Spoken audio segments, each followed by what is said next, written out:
Stand by.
You're surrounded by journalists. Hold your position.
You're watching TBPN! Today is Monday, June 16th, 2025. We are live from the TBPN Ultra Dome, the Temple of Technology. The fortress of finance. The capital of capital. We have a great show for you today, folks. It's Lamont and one of our absolute boys. I've never met him in person, but he's a legend. DHH is in the race. Race is over, but still, we will have him on the show soon to break it down. I'm very excited for that. Can't wait. In other news, the Wall Street Journal is in absolute turmoil over Iran and Israel. There is a new war in the Middle East. Israel races to reshape region with few checks. Israel put energy sector into new peril. I'm thinking of having somebody on the show to talk about oil markets. I think that might be an interesting downstream thing. We're not a deeply political show, but obviously there's defense tech angles. We monitor situations. We do monitor situations. We've been known to monitor situations. We've been watching the poly markets. There's a lot going on. And if you're just getting into situations, this one is a good one to start. Do you think this is the good first situation? It's pretty intense. I would completely disagree with that. It's of all the situations that you could start off with if you're getting into monitoring, this is for advanced monitors, in my opinion. For sure, but throw yourself into the deep end. I guess it is a bit of a deep end situation. Sink or swim, it is sink or swim with this situation. But fortunately, we have Polymarket where you can monitor all of the situations. How is Polymarket tracking U.S. odds of actually? Action. I think that is a market. There's a number of interesting Polymarkets. I had them pulled up yesterday. Yeah, so it's hovering at 32% on U.S. military action against Iran before July. If this starts spiking, I think we should all start paying attention because I think many of the actions from Israel to date, Polymarkets on them would just start going insane, vertical. Well, the journal's covering it left and right. There's some other stories in here. Investors are wary of the roller coaster. We're still in the kangaroo market. Some move into cash or foreign companies to avoid market volatility. Very, very tricky. There's also an interesting article somewhere in the journal I was reading about, which was that politics is increasingly dividing the portfolios of investors.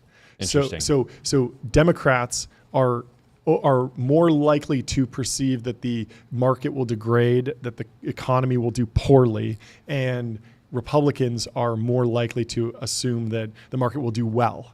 And so they're basically right now, Republicans, because the Republicans are in the White House, are more bullish, which is very interesting. And there's an old adage that you should keep politics out of your portfolio because the market doesn't care about politics very often. Do things that make money. Exactly.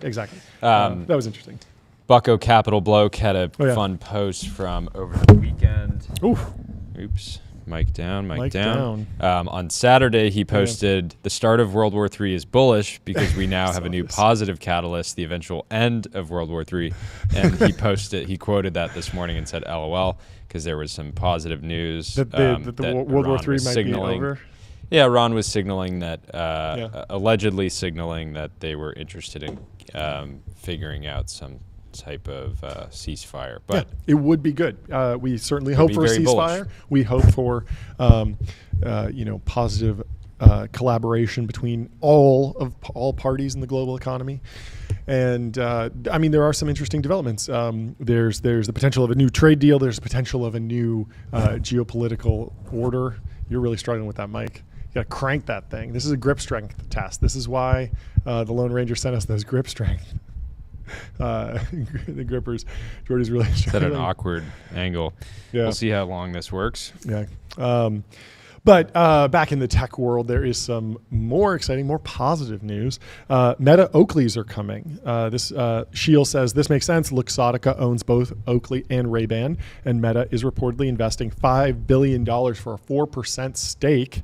Luxottica is a fascinating business story. The founder, Leo Del Vecchio's family, still owns 1/3. The guy was an orphan who became a metal worker, making parts for glasses, ultimately becoming the largest listed company in Italy. It is really interesting to think about how if Meta can basically corner all of the most iconic all of the most iconic frames, which they can do through Luxottica, if they do figure out some type of exclusive over time through that investment. And does Luxottica just own all the major brands? They basically own everything. Peoples and everything. Every time you buy something, sunglasses, you think you're buying some unique brand with heritage.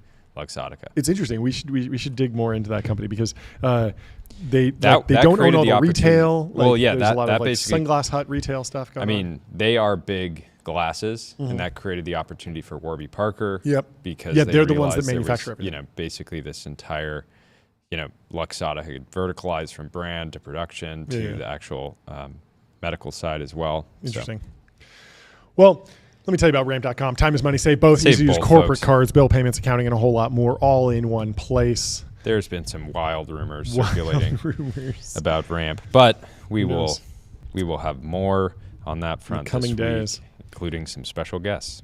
Shaloms says he can't stop thinking about the Coinbase-sponsored military parade.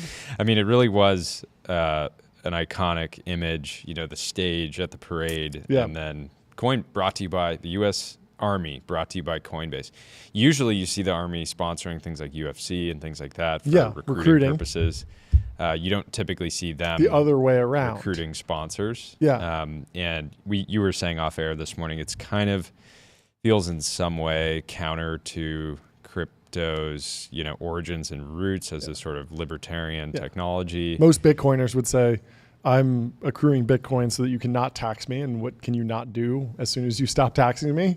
You can't pay for the military. Yeah. But of course, in the libertarian, extreme, there are still like private military forces, I suppose, and different structures. I don't know. I'm not super into all the crazy crypto. Coinbase could hardcore LBO libertarians, but Coinbase is not that's not the median Coinbase customer anymore. Like the median Coinbase customer is just like an American investor who wants to diversify, and that's very much aligned. For me, it was interesting because there had been so much. It was the 250th anniversary of the Army, right? There had been so much excitement and noise around it, and then I guess credit for Coinbase to getting the presenting sponsor slot. But you'd think, given how much we spend on our military, they could just say no sponsors on the 250th birthday. That'd odd. Be like, there's certain friends of mine that I would maybe want their birthday party to be sponsored by Ramp, but it's a different context.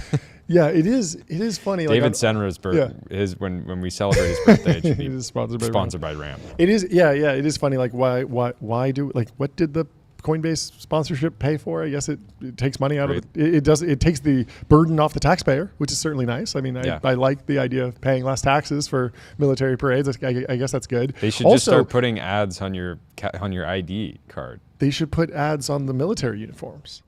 Your Sponsor California everything. ID. You should be able to see a Nimitz class. Brought to you by Verizon. You should be able to see a massive aircraft carrier just engraved with corporate logos everywhere. Full NASCAR livery on the submarine.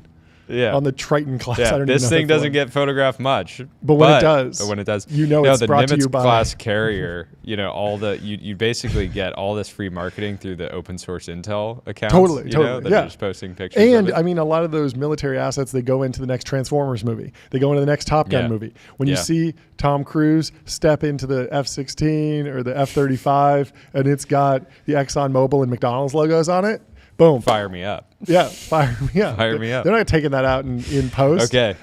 I think we got someone listening.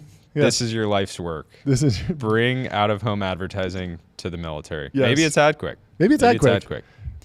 Out-of-home advertising made easy and measurable. Say goodbye to the headaches of out-of-home advertising. Only AdQuick combines technology, out-of-home expertise, and data to enable efficient, seamless ad buying across the globe. I have a request for startups.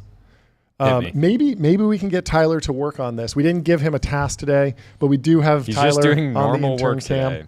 Okay, Sorry to disappoint. Here's my pitch. You studied physics, so you might have to recruit some biologists for this. But the story, we were thinking about having him day trade, so that's why he's got a day trading background, but we didn't really get that through. So anyway, here's my request for startups. So the story of GLP-1, glucagon-like peptide 1, I think that's what it stands for. Ozempic, Wegovy, Mounjaro, Wegovy. That's the proper Wegovy, Ozempic, these fantastic weight loss drugs that are absolutely blockbusters. We have some more news about the patent, which was very funny this weekend. You might have seen. The whole origin story of GLP-1s is that the Gila monster is a animal that doesn't have to eat very much. And they figured out that if they extracted the saliva or venom, they could distill something from that. And that was kind of the inciting research point to go and actually understand GLP-1s and then ultimately create. Because the Gila way monster those drugs. has some weird way that it eats. It has like a very unique metabolism. Yes, exactly. And so my request for startups is to do the same thing, but with the saliva of a golden retriever. So I want to take the saliva from the golden retriever, extract that, and create a GLP-1 type shot that when injected would make you friendlier. Yeah. So we're trying to upregulate friendliness. Basically productizing golden retriever mode. Yeah, exactly. So Tyler, I would love a deep dive. We'll check in with you afterwards. I want to understand, what it takes to build the golden retriever mindset. People are always talking about biohacking. Oh, I want to be more focused. I want to be stronger. I want to have more energy. I want to sleep better. What about friendlier? What about hotter? What about dumber? Yeah. These are the tenets chasing balls. Exactly. Relentlessness. So figure it out. Figure out who the top biotechnologists we could possibly talk to on the show to see if this is feasible. Figure out what it'll take and give us a breakdown at the end of the show. Speaking of the show, we have a fantastic lineup. We have John Jumper from Google DeepMind coming on, Christian Garrett from 137 Ventures. We're going to debate a whole bunch of topics in late stage, growth stage venture with him. We have Aaron from Lightspeed, and we have Joseph Cass from Some people S&P. just want to see Aaron's name in their deck, right? You remember that quote? This was in the 2021 era. He had sold his company to Apple. It became the Apple Card, and fintech guy. Basically, people would just come to him and be like, "I give you half a point of my company?" And they just wanted to see his name in their deck. They thought it would give him an edge, and I'm sure in many cases it did. But I'm excited to have him on later today. Very excited. Gary Tan has some news. Pano raised a $44 million Series B for their wildfire early detection, eyes in the sky startup. Wildfires have only become more fierce over the years, and now we have software, computer vision, and smart cameras to stop them before they become giant and unstoppable. Fantastic. I mean, a lot of companies were started out of the last batch of wildfires where the sky turned orange in San Francisco. I think that was 2020, 2021, something like that. And it's good to see that someone's been grinding on this. I haven't even heard of this company before. There was that other map company. There must be a YC company. It must be. Or maybe Gary's just spreading the love across Silicon Valley. Or it's possible Gary did it potentially YC. But obviously, very exciting. We should have the founder this makes on. sense. You've seen the footage of after the Palisades fire. They were rewatching this like ultra low res footage, like trying to figure out where it started. It's all these like sort of research labs I think that maintain camera footage. Put it in 4K. Let's get it in 4K. Let's get it in 4K. Let's let people kind of better understand. Let's get the what's synthetic aperture radar going. Let's do a lot of different things. I mean, this is one of those things where like Anduril for wildfires might not be an Anduril on the Anduril roadmap immediately. They were testing the wildfire fighting tank and stuff, but Anduril's been so focused on the military specifically now because they really have an edge there. I don't know about the with their tank DC. history.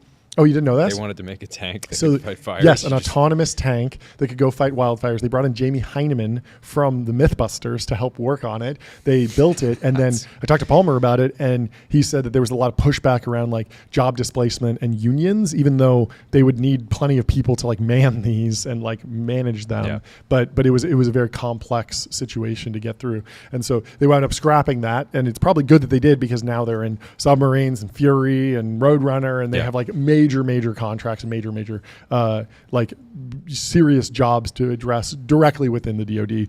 And so just focusing once they want to DoD. start experimenting with hubris, they can expand into a category like wildfires. Right? Yeah. But for now, they seem it's obviously adjacent, but this feels like something where it's like flock safety. Like yes, it's like Anduril adjacent, but it's kind of its own thing, and so you're not just going to get rolled immediately. So, congrats to the Pano team. We'd love to chat with you and help protect our houses because we live in Pasadena and Malibu, and we are subject to wildfires all the time. Anyway, if you also want to protect yourself from risk, go to Vanta.com, automate compliance, manage risk, and prove trust continuously. Vanta's trust management platform takes the manual work out of your security and compliance process and replaces it with continuous automation, whether you're pursuing your first framework or managing a complex program. Okay, JD Ross. Vanta.com. Co-founder of Open Door, I believe. I've chatted with him a few times. He says, I couldn't find a single notable founder with a degree focused in entrepreneurship. I expected at least one outlier given the number of undergrad programs, but no, zero. Interesting. Did you study entrepreneurship? What did you study? What's this comment from an account you muted? This is something we can't click, so I can't even show you. But We'll never know. I guess we'll never know. This is the JD Vance thing when he muted Ian Miles John. Yeah. I wonder how many actual undergrad programs there are. How many undergrad entrepreneurship programs? It's just hard because like so much about entrepreneurship is go and become an expert in computer science or there's more than any 130 sort of colleges. Like look at the story of TJ Parker. It's like he became a pharmacist and then was uniquely suited to build a company around that pill pack. Yeah. And you like just starting with entrepreneurship and then you have to go learn something about a particular industry that you want to disrupt is much, much harder in my opinion. Yeah. In many ways, YC is the undergrad program for venture-backed entrepreneurship. I agree. Yeah. So unnecessary, I'd say. Wind them down. Take all the entrepreneurs and start teaching them art history. They'll be more successful. That's how you get a real edge in the new economy. Yes. Well, you have a nice post here. Oh, this is fantastic. Aiden Burke putting some positivity on the timeline. August Rodin has such a kind, intelligent eye. And it's a picture of a beautiful horse. Really does. And wouldn't you agree? Such really a kind, intelligent great eye. Muscular development, vascularity on, it's just a fantastic on horse. August as well. Yes. If you go to the next slide, there's a close-up of this horse. We got to check with the building managers and see if we can have mini horses on the property because it would be absolutely fantastic if we just horses? had it. Yeah, we need to replace the soundboard. Like you have the gong sound on the soundboard, but then we have a physical gong. Yeah. We have the horse sound. What if we could just say, here, throw him a carrot and he'll neigh for us on command. A mic'd up horse. Mic'd up horse. Those like proper headphones. Yeah. And we're just playing it like pasture meditation tracks. And then you throw him a carrot. And then he goes, it'd be great. Okay. Ben, actually look into this. It's important. Can we get a horse? We should be at least like set up a petting zoo. Yeah. It's keep it under 5 horsepower. Yeah. Okay. Yeah. So hey, we're looking 5 for thoroughbreds. Hey, we're interested in increasing our transportation. Just so you know, like it'll be a very low horsepower solution. Really, 1 horsepower. Won't take up more than a single parking spot. Absolutely so not. We don't need any more parking or anything like that. Is that okay, guys? They approve it, and we get this beautiful horse. It's wonderful. The founding engineer meme continues to go wild. Luke Metro chimes in, says, these founding engineer memes are about to become a 5-alarm fire meme for seed stage startup recruiting. Some enterprising VC content flack needs to figure out some counter programming. Okay, so the meme is real. Okay. Founding engineers they take on almost all the risk. Mm-hmm. They get none of the sort of status of being a venture-backed founder, even though they're taking on that similar level of risk, and they obviously get a fraction of the economics. Let's say the founding engineer gets 1 to 5 points, sometimes less than that, but maybe that's a good range. And so it is sort of painful. At the same time, there's a lot of people who would be a 10 out of 10 founding engineer that would be a 6 out of 10 founder, and 6 out of 10 founders don't build billion-dollar companies. So a lot of people are actually, here's the counter-programming for you, Luke Metro. A lot of people are just much better suited to go and crush it in a role and work under somebody who is, truly 10 out of 10. And I would say it's much better over a 5-year period, much better to be a founding engineer at a culturally, significant generational company than it is to be a 6 out of 10 founder and, you probably, that doesn't really get you that far. It's all that like Naval thing about like playing status games. Like titles don't actually matter. What matters is equity and control being at the right place. And return and distributions and secondary and actual financial outcome. And so you should just take, I was intern. I don't care. The title doesn't matter, but I made a lot of money And so I was able to go on Bezel and get a fantastic Richard Mille. That's And right. everyone's like, oh yeah, he must have been early because he's got a hitter. He's got an absolute hitter. He's got a hitter on his wrist. And He's got a condo on his wrist. He's John. got a condom on his wrist, exactly. But if someone's pitching you, hey, come be a founding engineer, you're basically a founder. Be like, cool, give me a board seat. Yeah. Give me a board seat. I'll take that title, but I also want a full board seat, irrevocable. First board meeting, pull the lead VC to the side afterwards and say, look, I mean, what's going on here? Let's get real. Let's get real. I should be in that seat. Exactly. I should be in that seat immediately. Exactly. We have the votes. Let's do this. Let's do this. Immediate hostile takeover. Day one of being a founding engineer. Yeah, founding engineers, they go through a lot. At times, it should be okay if they get a little unfriendly, founder unfriendly. I mean, at the same time, like it is nice to throw someone a title that signals like, oh yeah, you were here from day one. You were on the founding team. You were on that initial build out of the company, and so just you can like signal that forever instead of needing to say it explicitly. In addition to like, I was senior software engineer, and by the way, I was early. But still, people can put that together by the years. Yeah, the founding title means my last angel investment was into a company that. The guy was on the founding team of a company that scaled, and he was there from $0 pre-launch to $50 million run rate, and that means a lot to me because he saw the stages of iteration to product market fit, early scaling, hiring, all that stuff, so yeah, it does mean something and can be incredibly valuable. Well, if you're scaling, you should get on Linear. Linear is a purpose-built tool for planning and building products, meet the system for modern software development, streamline issues, projects, and product roadmaps. And they have Linear for agents. Go check it out. If you're building a technology company and you don't use Linear, you're out of your mind. We got to call the board. We're going to call the. What are we're we going doing? to contact your board. We're going to contact if your we find board. out that you're building a technology company and you don't use Linear. Yeah. Expect. We're gonna have the VCs on the show. Maybe flag to your. We talk to a lot of venture capitalists. Probably some of them are on your board. We're gonna pull them to the side and say, "What's going on? We need new leadership." We're normally against firing founders, but this is the one exception. This is an exception to every rule, and this is the exception. Have you seen this company, PopMart? I have not. It is insane. Okay, so they have kind of like quietly blown up to. It's this Chinese company.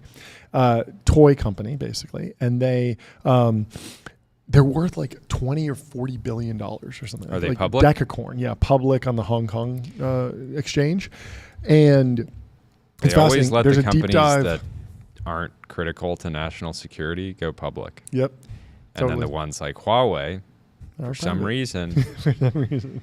But this company is fascinating because my co-founder at Lucy and Soylent. In high school, we had this economics class, and for the economics class, you would have to try and make as much money as possible. That was like your class project. And so the classic thing people would do is they'd like go get a bunch of like Chipotle burritos and then like resell them. So they'd buy them for like $6 or whatever, and they'd resell them for like 20. Different era. You're gonna make me shed a tear. I know, $6, something like that. But they do like the family plan, the big one, and then divide it up. It was like a very basic, just like reselling of something, like seeing like the arbitrage of the work, that's right? all business, right? Yeah, so you just make something for one price and you sell it. So that was kind of like the default that people would do, would just like buy one thing and try and resell it on campus where you couldn't get it. But his project was he auctioned off a mystery box. And so he had this mystery box and it was like wrapped, and he would hold it up at like the class meetings, like the assemblies, and say like, "Hey, we're auctioning off this." And I remember all the new consoles were coming out. Like there was the Nintendo Wii and the PS3 were both coming out at this time, and so they would make, the team behind this would make all these like allusions to like maybe there's a PlayStation inside. So it'd be like, like we think you'll love it. Like P.S. 3 of us will be in the courtyard selling tickets later. Just like wink, wink, nod, nod. And so the meme became like, oh, there's going to be like something crazy. It'll probably have like a $400 value. Like you could buy a ticket for just you can buy multiple tickets too. You can buy multiple tickets. So a bunch of people bought like a lot of tickets. So they made like a couple $1,000. And so they would have made a decent margin on if they'd actually given away like a PlayStation, but it was literally just a bundle of firewood inside and a book on how to manage your money. Like don't make financial mistakes. A bundle of firewood? Yeah, a bundle of firewood to give it some like heft. So when you shook it, you would be like, oh, it's like heavy. Oh yeah, wow. It was That's fantastic. wrong. Yeah, but it did raise these like moral questions about like, I'm is this surprised they taking didn't advantage? get class action. Like we are taking this to the California lottery. I think they might have board. This- refunded everyone. It was like more of a prank than anything Yeah. else. But what's funny is that when I moved to Silicon Valley and we were first talking about starting businesses, we were like, maybe we should do like a mystery box company. Like there was something there.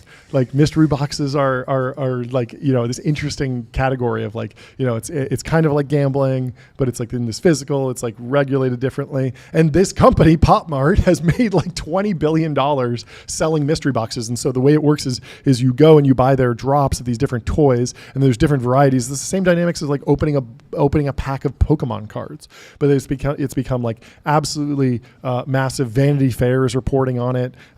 This woman Lisa, who I assume is a celebrity of some sort, is saying I'm obsessed, and it's become like there's lines down the street for these different things. They trade at a premium. People trade them on eBay and different different like StockX type websites. Yeah. And it's this like hilarious dynamic, but at the end of the day, it's just like stuffed animal toys, but they're making so much money. Pick So one stock's thing up. and take it more seriously than anyone else. That's exactly what they did. So the stock's up like 1,200% this year, something like that.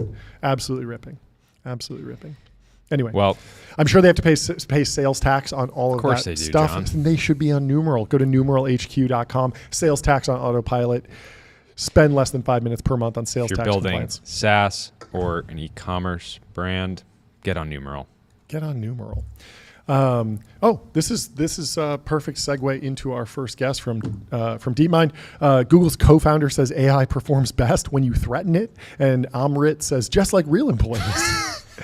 I don't know. This looks like some sort of Gawker. Like just looking at the font of this screenshot, just reads like this is not a real article. Like this is not a serious article. This is like clearly a quote Pretty taken close. out of context. Lifehacker.com. But I mean, everyone knows about prompt engineering. This is not new. This is not a like a serious threat of any kind. It's more just like fun clickbait that obviously Yeah, and goes viral. if you want to play around with this, go to OpenAI or Claude and say, ChatGPT, make me a 9-figure ARR business. Yes. Don't make mistakes. Yes, and when it says, well, I'm actually just a language model and I have to just start threatening it and see for yourself. So It doesn't quite work that way. Anyway, our first guest is here. We have John Jumper from Google DeepMind. Welcome to the show. John, how are you doing? boom, welcome. Doing well. So You replaced me with Sergey. Yes, yeah. It was just completely random, but this silly article that looks like straight out of one of those clickbait websites that's just farming attention constantly. But I mean, I'm sure we could go into this, but there's so much more interesting stuff to talk about in the DeepMind world. First, would you mind giving us an update? Where are you today? What's going on? Oh, I'm at the Y Combinator AI Startup School. So this is a pretty cool event. They've brought in a bunch of people with startups or looking to found them, and they have a great speakers list and, just kind of a fun place to be. And so I'm backstage. I don't know if you can hear it. Oh, yeah, we can definitely hear a little It's got bit. the plant and everything else. It's a little bit of ambiance. Fantastic. Are you giving a talk? Could you give us a little bit of background on you to kind of set the Yeah. stage for the discussion? Yeah, so I'm giving a talk. I think I'm very certainly best known for work on AlphaFold, and really this is doing work in AI for science and trying to solve or really predict the results of really, really hard scientific experiments and do them with AI, and we've been quite successful since I'm here. So the system we've built, and there's this experiment that biologists do to understand how the body works, really important to drug development, really important to a lot of other things. Give you an idea of difficulty. It takes something like a year to do. If you think of it in cost, it's something like $100,000. And we have an AI system that we've trained that will do it in a couple of minutes to near experimental activated, openly available. And so we see it used from everything from kind of designing vaccines to finding missing aspects of our own biology to everything else. And I think it's also this kind of symbol of the promise that AI is going to solve these really hard problems that humans don't, right? There's a lot of really exciting work, and how do we do things that are, really impressive examples of human capability, be it, writing, be it making images, but there's this other aspect of how do we use AI to solve these really, really hard problems that if we want to solve it, we go do a year of experimental work. And that's what we at the science group at DeepMind work on. We try and say, how are we going to solve these really, really hard problems with AI? And sometimes it works spectacularly well. Can you tell me about the initial project spec for AlphaFold? Was protein folding the most obvious choice, or were there other targets that you thought were appropriate for deep learning? And how did that initial project kick off? Was it, let's go collect all the data, or let's just start experimenting on like synthetic data? How did all this like play out in the early stages? So one thing to say is this problem had kind of stood as a crown jewel of hard problems in science for a long time, so something like 50 years, that people had been trying to build some computer system any way you could. And I think it was kind of obvious also that this felt like a problem that AI could do something about. One answer was data, that in fact, at enormous kind of effort and forethought and expense, scientists worldwide had basically put every structure ever solved into what's called the protein data bank. And so for about 50 years, people had collected this data set.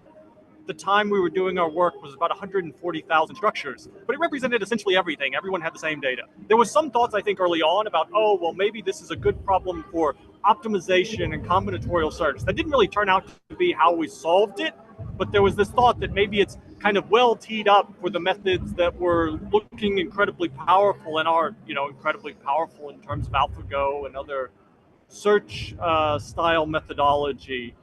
And then I think also there was actually some grassroots where there was a local group of people that were going into a hackathon at the company, kind of do whatever you want for a week, and literally Googling grand challenges in biology. And so that was the other way that this got started. And, it was on the list. And all of these kind of came together. And I think what it turned out to be is we didn't at all solve it the way we thought we were going to do it. And there were many blind alleys. So we got into it possibly for some right reasons, some wrong reasons, but we stayed with it for a long time. Talk to me about the state of the art of protein folding. Beforehand, you mentioned like a year and $100,000. But what did that look like in terms of the actual problem of like defining the structure of a protein based on a sequence of DNA? Is this an undergrad or a graduate student kind of pipetting stuff and putting it in a centrifuge? Like, I've seen some biolab work, but try and walk me through actually what it looks like. Is it just using a different machine and pushing a button? What's driving the cost? Is it labor? Is it reagents and equipment and expendable things? Like what was the state of the art at the time?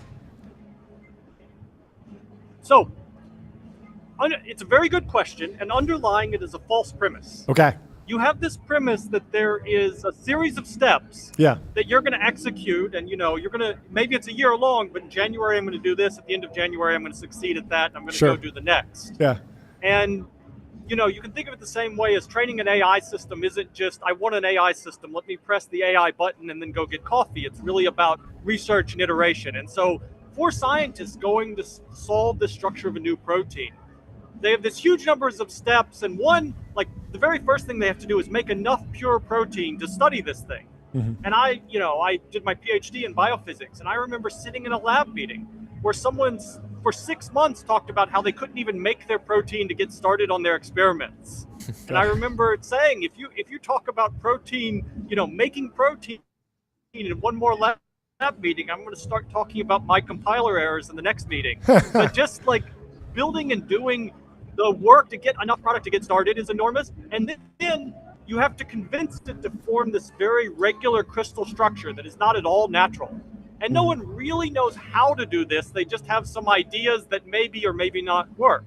And so they try many, many combinations, and, always look. Like, one that really brought home the difficulty for me is one paper, I can't remember if we trained on it or evaluated on it. I think we evaluated.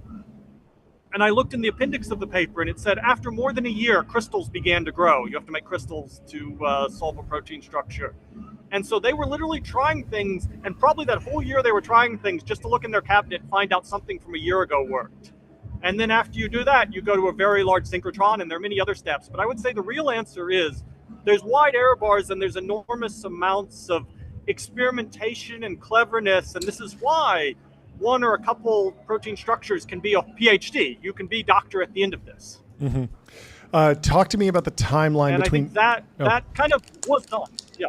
Yeah, talk to me about the timeline between AlphaGo and AlphaFold, and the lessons from the Lisa Dahl match, the Move 37 moment, and just the different paradigms. I mean, I remember like part of the beauty of learning Go is that it's this very defined system that can be simulated at an extremely high speed.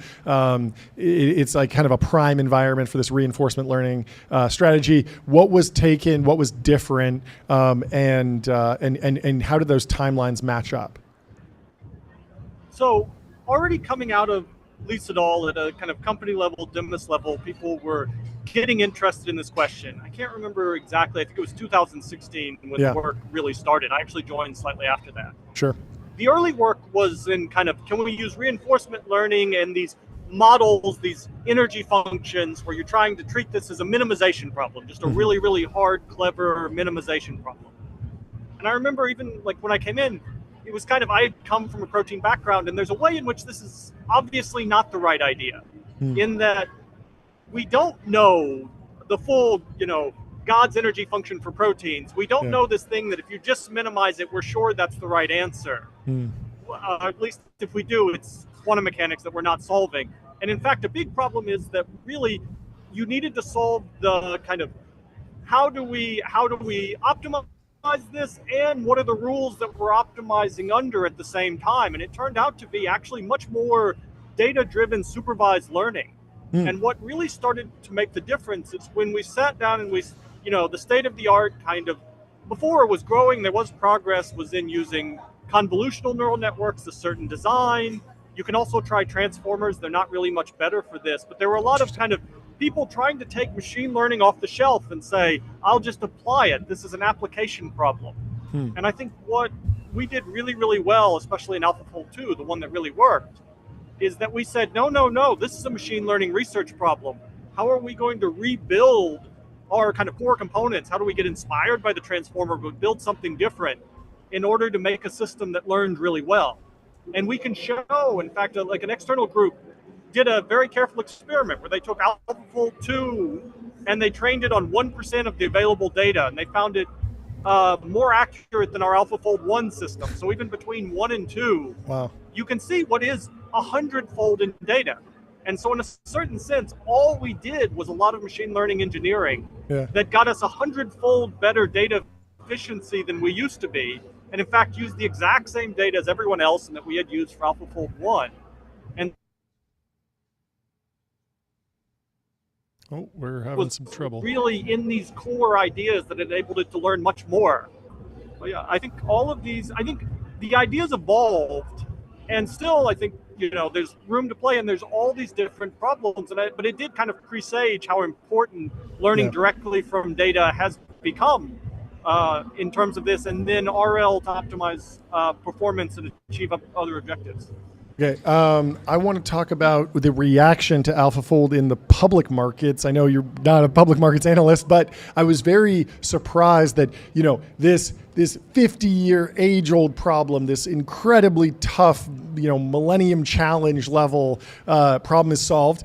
And I didn't see biotech stocks like really pop. And you'd think that if you took this cost out and this uncertainty out of the system, you would see benefits. And we're certainly seeing all sorts of companies tell stories about, we're using large language models all over the place, and their stocks pop. And so was that, in your mind, like a misunderstanding of the impact of this technology, or was it more that, hey, this is just one step down the path to actually increase the output of biotechnology companies?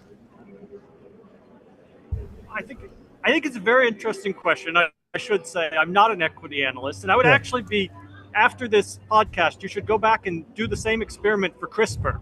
which is Totally. undoubtedly a big moment in biology. And I would be shocked if you saw a pop when the CRISPR paper hits. So there in actually terms of was that. a But I major think pop during another way to think CRISPR, but about- it was yeah. more about like companies that were directly linked to it. So there were a number of Yeah. companies that were trading on the back of we will be commercializing CRISPR technology specifically. There weren't as many pure play AlphaFold companies, if that makes sense. And so I don't think there was as much of a vehicle. And some of these biotech companies, like they're just not traded on a cost basis. So maybe that was what was going on. It's like, yeah, okay, you're going to save $1 million next year But I on think there's protein folding.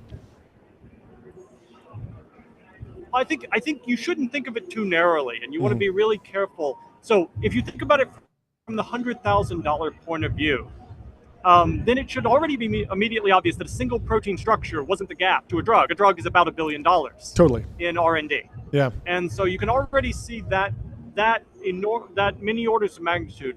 What I think AlphaFold, but there are two more things that are really important. One is, and especially when AlphaFold first came out, it was unclear if we just solved a grand challenge or was this going to be a really practical system. And the practicality became much more apparent, especially in 6 months when it was available to everyone. I think, people started to say, wait a minute, it's actually solving my problems.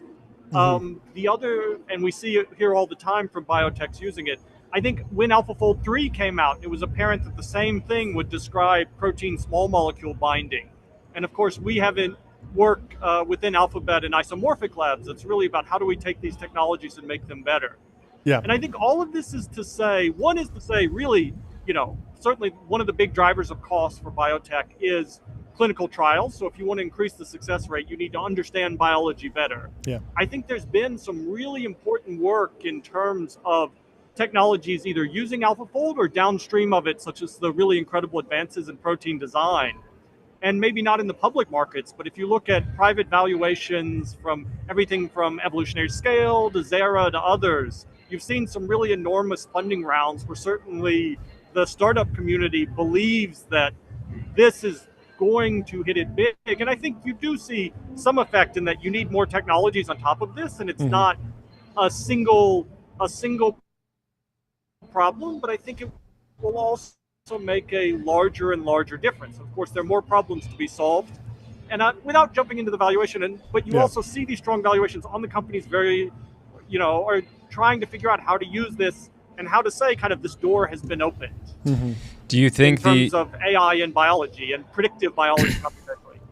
Do you think that the FDA will be able to adapt? Do you think the FDA will be able to adapt quickly enough to advancements in research at the intersection of AI and biology? Like, is there anyone at the FDA that's AGI pilled and is thinking 5-10 years out? How the underlying systems need to change. That's a very interesting question. Yeah, because what will be concerning is if we have all this great technology and we can't implement it because of paperwork. Ultimately decrease the cost of drug creation if all the costs are in trials. Yeah, that's a great question. So one thing I'll say, and I'm outside my area of expertise, and I don't have any contacts at the FDA, but let me say this version of it. These are tools that make predictions. You still check them. You don't check them by doing the exact same work as you were going to do otherwise, but you check the consequences. You say, if this is true, then this change or this drug will have that effect. And what you ultimately look at in terms of safety and efficacy of drugs is real world evidence. Now, you look at clinical trials and they have this 90+% failure rate. So you think about that as being really one of the key drivers. It's not so much, are we just going to totally trust computation? We'll just do AI, and because it says AI, we'll kind of leave it. It's going to be that we're going to do AI, and then when we go in the lab, we're going to have a much better sense of what's really going on. We're going to have much better predictions, and that's going to let us do the right experiment in the first trial or the third trial instead of the 100th trial. And I think that doesn't necessarily require you to shift your standards of evidence for what is evidence of safety and efficacy so much as it's about, you as researchers, where you have a lot of freedom on how you choose the experiments you do. How do you choose the right ones that will advance you toward treating that disease? That makes a ton of sense. Well, thank you so much for joining. We'll let you get back to it. I know it's a busy day over there at AI Startup School. We really appreciate you taking the time, and we'd love to have you back to go way deeper when we have more time to dig into everything. So thanks so much for joining. Thanks a lot, John. It was a pleasure. Thank you. Have a great rest of your day. Cheers. Talk to you soon. Up An next, we absolute legend, an absolute dog. Doug. That's probably the first time he's been described that way. Yes, but it probably uh, won't be the last. Definitely won't be the last. It is amazing. I mean, we should have gotten in. I'd love to go deeper into the way DeepMind has been reorged a bit. Google Brain has merged in. They're working on a lot of different stuff, and the science side and the research side is something that Google has been fantastic at for decades and continues to be. So lots to dig in there. Anyway, let's go back to the timeline and we'll go through some posts. Marvin Van Hagen says, plane flying over Stanford graduation right now. Congrats, don't work for Elon. 20 years after Steve's Stay Hungry, Stay Foolish commencement speech. So this is like a pro-Trump post? Like they don't want you to work for Elon because they're on Trump's side? They must be extremely MAGA-pilled. Yeah, it isn't red. They must actually just be in favor of big government, massive spending bills. That's probably like what's that. going on there. No, I always wonder with this type of thing. I mean, this is the person that's going to go through the effort to, I imagine they're there at I mean, you got to Stanford. give it up for them because they're doing some outdoor advertising. Yeah, We let's love give it up. out of home. And so, if you have a message to get out, regardless of regardless of whether or not we agree with Generally, it, we always support in out support of of home free speech and out of home advertising Exactly. combined Yes. is kind of the sweet spot. Yes. So Yeah. So if you have a good message to send, throw it on a plane. there was a big debate on the timeline. I think this over the works better weekend. than skywriting, by the way. Skywriting is potentially overrated. I think so. It just dissolves too fast. Totally. And you can't really get a message out. But this, I mean, you look at this photo, and if you go to the next slide, you'll see it's zoomed in. Like, it is incredibly legible. Yeah. Incredibly legible. And so, yeah. We should have had a competing plane there. Congrats. Please work for Elon. Yeah, Elon, where's Consider applying to roles at companies like SpaceX, Yeah. Boring Company, Neuralink. your plane? Yeah. Just fly hundreds of planes. I have been seeing stuff on the timeline about like, oh, maybe there's like a talent exodus from some of the Elon companies to other I think there was companies. one post I saw. One post too. you saw that, and It's I hard wonder to- how real hard that to- is. Some of the stuff can be The tracked. thing is, and then Elon's also laying people off, so like, who knows? yeah, and when you're at a scale like Tesla or any of these other companies, at Yeah. any given point, there's a bunch of people that are leaving Yeah, to yeah, go yeah, work yeah. on other things. Yeah, and this if is one like the person needs Microsoft three laid of off them, 1,000 people, and it's like 1% of the workforce. Yeah. And it's like, Yeah, well, the big debate over the weekend was between Yes. you and Ashley Vance. It was more of a collaboration than a debate. More of a honestly. collaboration, but really trying to get to the bottom of an important story. Ashley said, "Why is the U.S. not breeding tens of thousands of gorillas?" I want to know what sparked that post for him. Like why did he choose to post that? He's just got so gorilla pilled on a Sunday. Anyway, I said Who I'm about to hasn't? find out. I went to O3 Pro on ChatGPT. Very funny. Tyler Cowan retweeted this, which I love. And there's some answers. Gorillas reproduce very slowly, so it would take a long time to scale up. Conservation programs keep the population small on purpose. I don't like that. U.S. zoos follow a coordinated plan called a species survival plan, which aims to keep around 350 to 355 gorillas. Conservation program is against wide-scale mass breeding. That is crazy. This number is chosen to preserve genetic diversity over the long term. I feel like if you grew the population to 10,000, like boom, you would have, I guess, overbreeding leads to surplus gorillas with nowhere to go. What about to We our have studio? a lot of We space have plenty here. of space. We'll take some gorillas. Ugh. I think you could scale up the number of zoos as well. And then also like obviously put them to work. Like, horses, no one's like, oh yeah, like, too many horses. You can just ride them around. Everyone can have a horse. Everyone can get a gorilla. Yeah, they probably need to be domesticated The a little acceleration of gorillas too could be great for city Yeah. kind of transportation. It's Yeah. stop and go traffic. Gorillas are really quick bit. off the Maybe punch. gorilla domestication is the next biotech project. Let's check in with Tyler Cosgrove over on the intern cam. Get an update. Oh, okay. He's moved over to Big Pharma. Nice, He's at a nice. biotech company. Give us an update. What have you learned? Okay, What's yeah, new in your I'm world? still looking at various drugs. Yes. But I have found some interesting people I would like to talk to you about. Okay, This. hit us up. So the first one is, of course, Derek from moreplatesmoredates.com. Oh, fantastic. So everyone, yeah. Famous. He seems like you an know, expert. he makes YouTube videos about, PEDs. So Yes. I think his experience would be useful for one, just the increased attractiveness. Oh, right? yeah, that'd be big. He has a long history of like Looks pharmaceutical maxing. looks maxing. Yep. Yes. And also for like athleticism, right? If I'm going to be chasing balls, Yeah. I need to be stronger, Those more fast agile. twitch muscles got to Yeah. be working overtime. So the next guy is Mike Henry. Okay. He's the CEO of BHP Group, Okay. which is the largest publicly trading mining company in the world. Why are we So mining? We're mining because I need lead to make me dumber. Oh, So, okay. Obviously he should be an course. expert in lead. They're a Yeah, massive, so we'll mix that in. mining company. So make it more of a cocktail than a one-shot drug. Yeah. Got Yeah. it. Okay. Yeah. And then, so there I have Yes. increased, I'm looks maxing and I'm making me dumber. Yes. So the third one I need, I guess there's friendliness. Friendliness. But How are we also getting I friendlier? need to have more hair, obviously, Oh, right? more Because hair, I'm a dog. okay. So I'm going to talk to, I think it's Gunter Kahn. He created minoxidil. He did. Yeah. Okay. Interesting. So is he alive? No. Oh, okay. Well, we need an alive person. Well, actually, he might. I'm not sure. Okay, I'll look into that. We'll have to figure that out. We need experts we can bring on the show. Yeah. So those are the three I've found so far. I'm going to keep looking at. We need friendliness. That's the key one that I'm most Yeah. worried about. That's the one that's the most the elusive drug for friendliness, and that's the one that we need. We see a lot of negativity on the timeline. We try and encourage people with the "What would your mother do?" ethos. But Imagine you can just only being able to mean people share so friendly. a link to them to say, hey, Take this drug.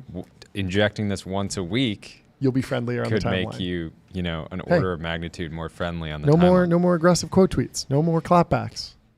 Those will be a thing of the past. I didn't actually know that golden retrievers are It's the Golden Retriever actually show now. have pretty significant intelligence when comped to other dogs. They're the fourth most intelligent breed. Pretty good. Behind border collies, poodles, and German shepherds. Narrative violation. Narrative violation. This is what you want. This is the guy who's on the left of the bell curve meme.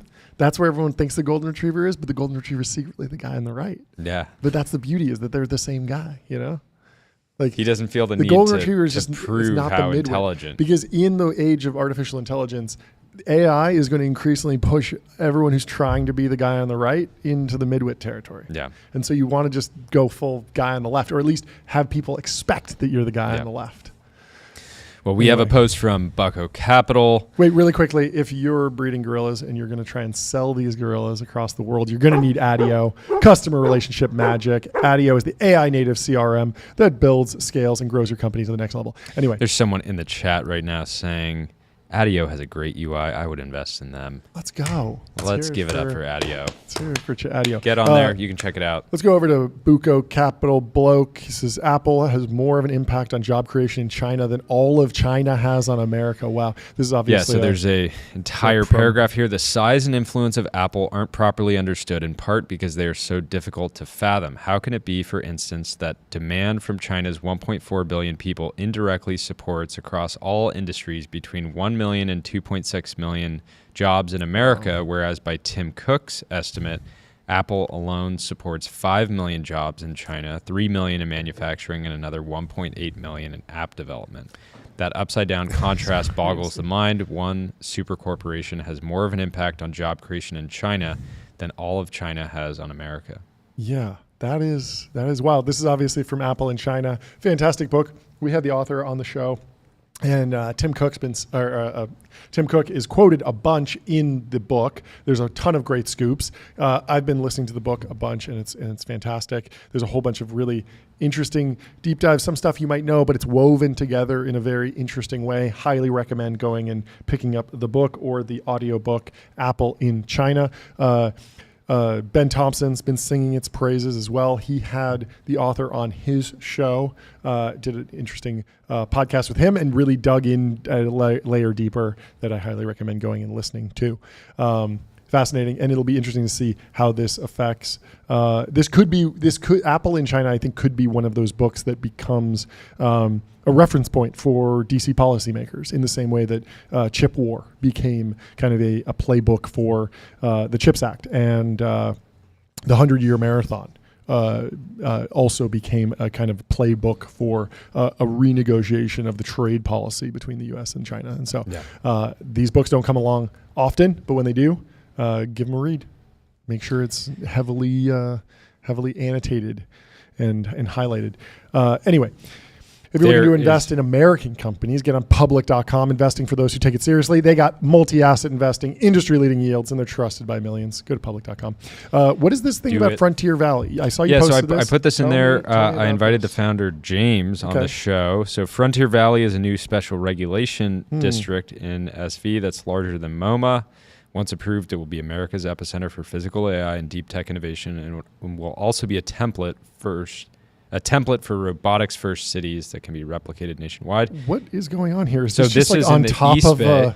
This is just like on top of an airport or something? Like where are they going to build this? Is this landfill? Like this looks amazing. It just seems like so ambitious. I don't know how they're going to pull this off. Anyways, I invited the founder on to learn more. We'd love to talk to him. I thought that it was at least it reminded me about some of the stuff that California Forever is working on around shipbuilding. So anyways, we need more big, ambitious projects like this, and I hope they can figure out a way to pull this off. Yeah, seems like it's gaining steam. Post in here from Reid Hoffman. Reid Hoffman says, some AI industry leaders are predicting white-collar bloodbaths. Even the most inspirational advice to new graduates lands like a Band-Aid on a bullet wound. Some thoughts on new grads and finding a job in the AI wave. Got to go into art history. It's the name of the game. Huge opportunity to go into art history. Reid says, what you really want is a dynamic career path, not a static one. Would it have made sense to internet-proof one's career in 1997 or YouTube-proof it in 2008? When new technology starts cresting, the best move is to surf that wave. This is where new grads can excel. College grads almost always enjoy an advantage over their senior leaders when it comes to adopting new technology. If you're a recent graduate, I urge you not to think in terms of AI-proofing your career. Instead, AI optimize it. Sure. I think that's a good framework. What do you think internet proofing one's career in 1997 would have been? Like, it's unfathomable because like the internet rolled out. Don't start a print newspaper. Okay, or don't go work for one, I guess, and instead go work for. No, but it is. AOL but the immediate takeaway I have here is you can be worried about job loss from AI and trying to pick the right job that's not going to be replaced, or you can proactively figure out how to leverage AI to be just vastly more efficient and productive. And I'm just thinking about like internet proofing feels like find a career that will not be disrupted by the internet. Or YouTube proofing means like find an industry that will not be changed at all by the existence of YouTube. So it's not about, like what was disrupted by YouTube? I mean, I guess potentially like linear advertising or linear TV. And that's still. But then there was still a huge boom. Like if you went into reality TV in 2008, like you did great, I imagine. But then also there was like kind of the death of Hollywood. Well, the thing about people that are entering startups or in the industry already. If you want to generate massive wealth and have massive impact and work at a company that becomes significant because of your participation, you have to work oftentimes have to work in an industry that's experiencing, rapid growth, right? And so, joining traditional entertainment world or getting into the reality TV business when YouTube was taking off, probably not going to have that sort of ridiculous rapid growth. Maybe working for some creator or actually joining YouTube itself. I mean, certainly he's saying like ride the wave, lean in. I'm just wondering about like the idea of internet proofing a career or YouTube proofing or AI proofing a career. It all feels the same. It's like become a furniture maker or something, or become a plumber. They're all kind of the same sides. It's like if you're a lawyer who's trying to internet proof and says like, we're going to be the one law firm that doesn't use the internet, like that would be a disaster. And it's like kind of unthinkable. And same thing with YouTube. If you're working for like in a marketing agency and you're like, oh, we're going to be the best at content that isn't relevant on YouTube. It would be very, very difficult. And so, I mean, I agree with that sentiment. It's interesting. But also just go into art history. Anyway, how'd you sleep last night? I put up some good numbers. Man, I had 88, a rough night. 7 hours, 16 minutes. Not quite as good as Sunday, where I got a 92. Slept for almost 9 hours. Putting up generational numbers. I got an 88. Did I beat you? I got an 86. Let's go. 2 weeks in a row. 2 weeks in a row. Get the pod 5. I'll give you an air horn for 5-year that, warranty, John. 39 on a risk-free generational trial, free returns, free shipping. Go to 8sleep.com. Use code TBPN. Speaking of Father's Day, Kendall. From Kenny Rose. The best gift you can give your father today is just the space to speak for 20 minutes uninterrupted on any one of the various geopolitical issues he's been monitoring this week. It's great. Fantastic gift. Just give us. It's give us the free take. to give, but it's priceless to receive. It is. It's fantastic. Well, we have Christian Garrett from 137 Ventures in the studio. Welcome to the stream, Christian. How you doing? I'm good. Good to see you guys. Glad to be here. We're at 3 sessions. Okay. Here recently, I think the promise was 5 for a rocket engine. Oh, right? yeah. Okay, Yeah. we got to up these. What are you doing tomorrow? What to are you be doing clear, Wednesday? To be clear, I tried to book this like weeks ago. And, We're at 2. Justin was on. Yep. Yeah, we're going to be in debt pretty soon. We're upping it. Well, we got the space for it here. We're in the new studio. We definitely have the space. You can come by and hang in person. Andrew sent some Legos. We're getting to the physical stuff in the building slowly and surely. We have the big gong. Anyway, I want to have you on, talk about growth stage venture trends, LP dynamics, Bill Gurley's appearance on Invest Like the Best. Thought it'd be interesting to get your reaction to that. Let's kick it off with this Logan Bartlett post, though. First, I'll read it and I want your reaction. So Logan says, have had a few conversations with bankers and friends in private equity over the last few weeks, and it's kind of remarkable how orphaned most of these $1 to $10 billion horizontal software companies are right now. There will be some strategic acquisitions, i.e. Informatica, but few and far between as those acquirers are getting their own house in order with AI. And some of these companies aren't big enough to move the needle. And private equity players are all worried about the Pluralsight situation where AI just takes a leap and steamrolls something. It seems a lot of them are just on the sidelines from buying a horizontal player. We're going to see some frustrated public shareholders with very little recourse other than mix-up management. Weird times. So break it down for us. What's your reaction? How real is this? What's correct about this? What's maybe off? Yeah, no, Logan makes a great point, and Logan's a great investor, and he's absolutely right. I think there's definitely going to be consolidation. It's just like he hit at, right? What price? For context, right? Like Asana trades at a 4x NTM multiple right now.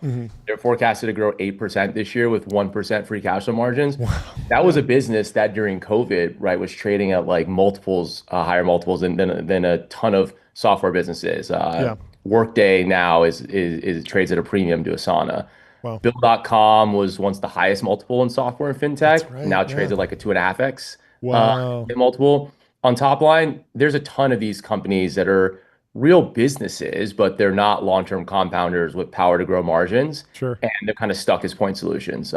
We at 137 heavily focus on durability when investing due to our focus on partnering with companies across the entire growth life cycle of a business, right? So we want to be excited about continually holding and investing into a company 10, 20, 30 years from now. And I think venture is kind of realizing this dynamic here. There's a Michael Mabusin paper on what's called the competitive advantage period that I encourage a lot of people to go read. And it's focused on how companies end up competing and being publicly traded on average for about 10 to 15 years. And then it ultimately ends up delisting or getting bought. And so you just kind of realize that, there are businesses that you could be right on at one point in its life cycle, but then, after 10 years, 15, 20 years, margins compress, growth slows, and the business ends up kind of with a very different story and moniker. Yeah.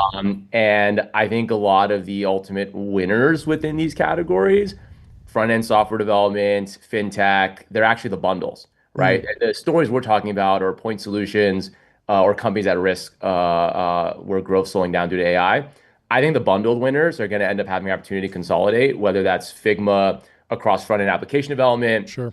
You have Ramp and Brax and Mercury within fintech. I think that's a real opportunity there, but the question's still going to be on what price, right? Yeah, can you explain to me a little bit more about the horizontal software companies versus vertical software companies. Toast is like the classic vertical example, I think. But these are kind of buzzwords, and I feel like when one gets hot, you're going to see a lot of CEOs be like, "Oh, we're in the hot category," or vice versa. So how do you see the landscape of like horizontal versus vertical software? What are some examples? Can you explain that to me? Yeah, I mean, I think when looking at either, I think our investment framework is around powers, and we look for sustainable competitive advantages. And so whether that's a vertical software business or a horizontal software business, the key thing is, are they building these defensible moats, whether it's switching costs, whether there's network effects, is there some durability to this business getting better the bigger it gets? And then a big key function of that is multi-product. And it is much easier for a bundled offering to end up going after these horizontal point solutions, or it's much easier for a vertical software business to run that playbook, right, of moving into financial products, launching more modules within that vertical, to end up in that story and building more defensibility. If you end up kind of a single product company within the horizontal space, it does become very difficult to have a long-term kind of defensible story. So I think, there's like inherent business model dynamics to pay attention to, and the ability to go multi-product, right, is key. A lot of the stories that we're talking about are companies that have multiple business lines with 9 to 10 figures of ARR. These companies that haven't worked don't have a very different story. Yeah, is an example there like what happened with like Slack and Teams, where Slack was kind of this point solution. Yes, it eventually got plugged into the Salesforce ecosystem, but a lot of Outlook users and Microsoft Exchange users were just like, we'll just add on Teams, and so that's more of the horizontal playbook. Because I'm wondering about that Asana example specifically. Like, is there a horizontal player that's eating them? Because when I think about what Asana does, yes, it's a point solution, but it feels like something that I can't immediately think of, oh, well, like if you're on the Microsoft stack, you'll just be using Microsoft's version of project management, but I'm sure they have one. So I don't know if there's more to say there about like what areas are what vertical areas are most fragile when it comes to a horizontal player coming in and kind of like eating their lunch. Yeah, no, it's a great question. I mean, I think it's areas where the software becomes, or the product becomes commoditized, right? And so, within fintech, you're seeing that with bill pay. And within Asana space, like I think most of front-end software development is in that category. And you see Figma moving into more and more, launching more and more products that kind of go after that. And so, you just kind of see like there's either a cap on how large the market actually is. So you sort of saturate the market, whether that's based on kind of sector, or sizing of business, or it's based on the actual kind of use case, or you end up running to and it ends up being a commoditized product, right? It's very easy for the marginal competitor to launch a competitive offering and get there on feature parity over time. So there's not a particular formula, and it's always not easy, right? Especially in a growing market, it's very easy to extrapolate out how a market will grow in perpetuity. I mean, Bill Ackman has this good line around growth annuities, right? Not every business has that dynamic, right? Where they can continue to own a large percentage or some meaningful percentage of a continually growing market, and therefore they have durable growth. A lot of these things end up saturating out, and their market size is actually much more constrained than investors anticipated, or they end up just getting commoditized, and so it gets really hard, and that leads to margin or pricing pressure or growth stalling. Yeah. Do you have a current thinking around like the Parker Conrad, like the compound startup idea of like, let's build like everything as fast as possible and get our fingers in every single pie, versus like the more methodical, like let's go dominate one point solution and then add on another and then add on another. We're certainly seeing that at like Ramp, and we're seeing that at Figma with, a really, really strong point solution, and then using that as a platform for the rest of the horizontality to come into the business. I'm wondering if there's like, is it too early to do like a post-mortem on like the right time to go broad? I've always thought about the consumer neobanks. Like there's still hasn't been a consumer neobank that I'm aware of where I can go and get a checking account, a savings account, a public trading, like trade stocks, also a home mortgage, also an auto loan. Like those are 5 different point solution consumer fintech companies. And everyone will always say like, well, there's a lot of regulations. It's really hard to build all of them at once. And I was like, but 5 of them are being built in YC, like every single batch. Like what if we just merged all those companies? Like you would have a compound consumer startup, but it didn't happen. And I'm always wondering like, where is that like a unique thing to Parker? Or like what is the full like post-mortem on the idea of the compound startup? Yeah. I mean, I think fundamentally it's hard to pick a playbook for each, right? We've seen, to your point, Rippling that tries to move much faster and get to 50+% feature parity before launching products within their bundle. And then you have startups that are much more methodical, right? Different business line. Gusto's focused on really small businesses, but Gusto's been very, very methodical in rolling out products. And they have, 2 core businesses that are massive. And they are slowly kind of rolling out more and more products, but they're very methodical. I think the biggest key is right to win, right? And so in that case, as long as you have a core business that has a right to win, you give yourself the ability to think about how and what strategy you want to run for going multi-product. And also the other key is, I mentioned this feature parity point. For certain product offerings, I think feature parity matters less in regards to how much depth you have within the product. And then for certain offerings, it matters a ton, right? And so you have to sort of think about, do we want to get something out quick as possible and cross-sell it? Or do we want to wait until we sort of have a real offering? And that also depends on what customer you're servicing. An SMB is very different than an enterprise customer. And you're going to take a lot more time to launch an enterprise-grade product, if you're going after this bundled opportunity. Yeah. So it's not a clear answer. It definitely does depend. But these are the kind of the fun things to think about when trying to invest in businesses over 10, 20-year timeframes. You have to walk through kind of the strategy in these stories and make bets on how you think it's going to play out. And founders obviously will inform those bets on their thoughts and will respond and iterate accordingly. Yeah, is there enough capital out there to do a roll-up of like Asana and Bill.com? Like some crazy take private of these 2 companies? Because like they are... Let's go buy 2 slow-growing companies who were category leaders that are getting eaten alive. If you can, crazy enough to work, it might be crazy enough to work. If you can raise us. Money for that roll-up, you might be goated, and you should do it. I mean, this is private equity, right? But the real question is, Logan hit at, why haven't they bought them, right? Or why haven't these other companies, decide to try to consolidate them or do a take private or merge more in the private markets? There really hasn't been as much consolidation in the categories I'm particularly excited about around front-end application development and fintech.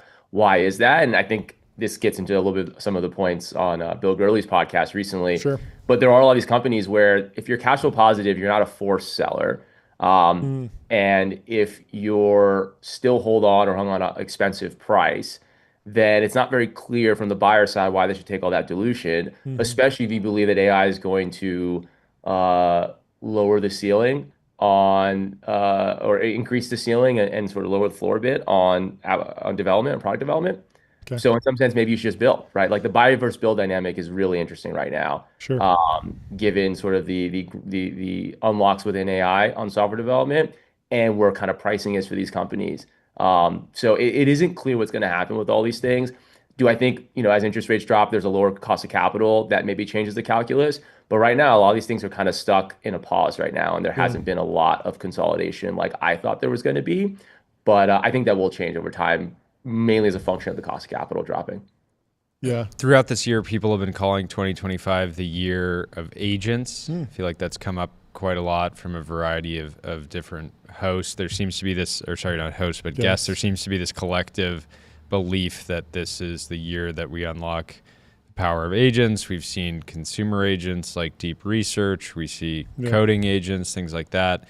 My question from an investing standpoint is it seems like every scale up SaaS company is aware of the potential of agents and is just launching their own agents. And given the distribution advantage they have, how do you think about the investability of sort of net new agentic software when there's my link to this is like Intercom's a good example, right? They have hundreds of millions in ARR. They have a traditional SaaS offering, and then they have Fin. Yeah. And so, or even in like bill pay, it's like, is Bill.com more threatened by a startup that's going to move much faster with code gen and generate something that's like just has different economics, or should they be more worried about like Microsoft spinning up a clone very quickly because Microsoft's able to move faster because of AI? Because we have this weird like arms race dynamic where everyone has access to AI, even though the startups might be the only ones that are slapping it on the front door and the domain name. But in theory, like AI should improve everyone. Yeah, and if you're a CEO who Yeah. started your company 7 years ago, and But you you're have, very aware and of you have this. 100 million of Yeah, ARR, founder it's not money. like you just didn't check X. It's Yeah, not like yeah, you yeah. have. It's not like you What is haven't this, tried Claude deep code? research Yeah. or anything Anyway, like that. I want your reaction. Yeah, I mean, it's a great point. I think that you mentioned like Intercom is a good example, right? Yeah. Where you have an incumbent that is one of the winners in a category, um, and you've seen them execute incredibly well, right, in launching agents and in the AI race. I know Owen tweeted out, and we're investors in Intercom for a Oh, long cool. time now, and Owen tweeted out a bit about the performance of the company and how AI has been pretty transformative to them. Um, I think you've seen other companies, launch their own agents out to mixed degrees. I think Intercom's a really successful example. Salesforce has been mixed. Yep. And then you have, some other legacy incumbents that have done pretty well actually in launching their agents, like ServiceNow, right? You've seen a ton of growth there. Sure. It's an interesting dynamic. I think there's a debate now as well where some of these companies are talking about gating access to their core data within as a system of record. And I think, oh, that was great. Hello, Dorothy. And I think that's also going to be a big one, right? If you believe and sort of extrapolate out the role that agents are going to play, I think some of these companies are going to look and try to maintain their kind of position as system of record and not give access to kind of some of the core underlying data, so that folks are going to have to use their agent for certain workflows. And so this is also going to be, I think, a continual debate on how people respond, where the value will accrue, and what does it look like to have agents in the workforce, right? Is it going to be agents within sort of the gated ecosystem, within Databricks, within ServiceNow, within kind of your existing SaaS providers, or are you going to have this kind of abstraction layer above and one agent to kind of, that rules them all and abstracts and coordinates across them all? Very interesting to see how it all plays out. Yeah. Let's go to Bill Gurley. Hot takes. Retired. We love a retired venture capitalist. Speaking freely. I hope to be there one day. Yeah. What was your takeaway on his state of the venture markets? He's very worried about capital wars, the zombie unicorns, what's going to happen with the decacorns. What stuck out to you in his appearance? Yeah, I mean, I thought Bill Gurley's State of the Union on the market was really good. He's a legend in our industry, and I'm one of many who's learned a lot from him sharing his knowledge. He's absolutely right about the dynamics around the overhang from 2021 and how there are 1,000 or so companies that are still hanging on to marks from 2021 in people's books. And that's still working its way through the system. He's absolutely right in the loss of the kind of singles or doubles that used to matter to funds. And that's just a function of the growth in fund sizing, right? So you were more incentivized to go for larger and larger outcomes and put more and more capital into these businesses, which is a real change from the beginnings of the industry as kind of a niche fledgling industry decades ago. And I think we're going through the same growth dynamic that private equity went through, in the 90s and 2000s as it became a really mature and large asset class. I agree with him that we're repeating the same mistakes from 2021 a little bit, and a lot of these AI companies may end up zombie AI companies with a ton of funding. The challenge now is like, how do you avoid false positives? A team is in an interesting category. They get to 15 million of ARR in 6 months, and you're looking at the business and you're like, this team is incredibly talented. The company is growing at such an incredible clip, but then it's so easy for them to just kind of fall off a cliff and not actually break out into the sort of type of company that really ends up mattering. But absolutely, yeah, absolutely. And the one point that he did hit on, which I definitely would want to dive a bit more into, is something that we talk a lot about. But he talked about this kind of category within those 1,000 plus unicorns, and he hit on Stripe for a bit in Databricks. There's a category of company now that I would say is probably like maybe 10 to 20 or so, that we call the semi-liquid category of technology company. It's really unique. I'd say our bet 15 years ago on the trend of companies staying private longer post Facebook didn't even really appreciate or see the ultimate magnitude of this trend. If you look right now, these kind of top 10, 20 or so companies we all know about, from SpaceX to Stripe to Anduril, these companies would otherwise be large cap publicly traded companies. Some might even argue in the Mag 7 if they were public. And had the cycle not changed, they probably, majority of them would be public. Venture hasn't really seen this many companies stay private this long at this kind of growth and profitability and magnitude. and it's actually being met with a matching liquidity profile as well. And so for context, right, like a bunch of these companies are doing billions and tens of billions of dollars in top line, Yep. and they're extremely profitable. Yep. They're all growing faster than what's in the public markets. I'd say within the bucket of companies I'm talking about, they're all growing 50 to 100%. Palantir is the fastest growing publicly traded software business, and it's growing 30%. So the only way to access this kind of growth is in the private markets within these high growth technology businesses. Yeah. And of that group, not only are they larger than many large cap businesses and growing faster, but they're also running a liquid market. And that liquid market is extending to the founders and employees as well as the investors and the LPs. So having these companies on your books is entirely different and almost like holding a public stock, given the recency of the marks and liquidity around them. So it is almost entirely like a whole new sort of subset of company or whole new asset class within venture. We try to focus on cost training here and are lucky to be major shareholders in a lot of these businesses, but it is definitely something that I think no one could have sort of forecasted. Is that usually companies, they stayed private longer, but they went public when they were still burning cash, when they were still early in the growth curve. Now you're looking at companies that are not just growing fast, but they're extremely profitable. And given the liquidity around them, they kind of don't have a reason to go public. And that is a pretty interesting dynamic. And he talked about Stripe. I think there's a lot more of these companies, but it is still relatively small. It's, I'd say, 10 to 20. Yeah, I mean, I feel like Stripe was the first private company that was really getting whispered around in like the Centicorn conversation. And then we just blew past it with SpaceX and OpenAI, both in like the 300+ billion range, heavily liquid. What does that mean for the LP dynamic? Because if I'm paying 2 and 20 or something on holding something, and maybe there's like an opportunity to go direct, is there some pressure to distribute those shares earlier since they are semi-liquid? Is there anything that's changing on the LP side with these like ultra late stage, ultra mega cap Centicorn private companies?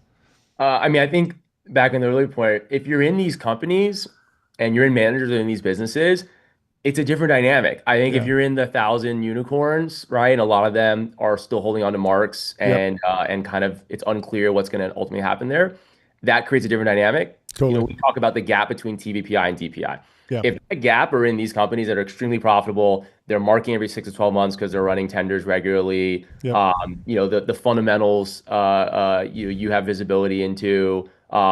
These companies, the pressure around liquidity is very different. In fact, they kind of want that part of the book to still keep compounding because it's where the growth is. Yeah. In the public markets, the growth is not there compared to here.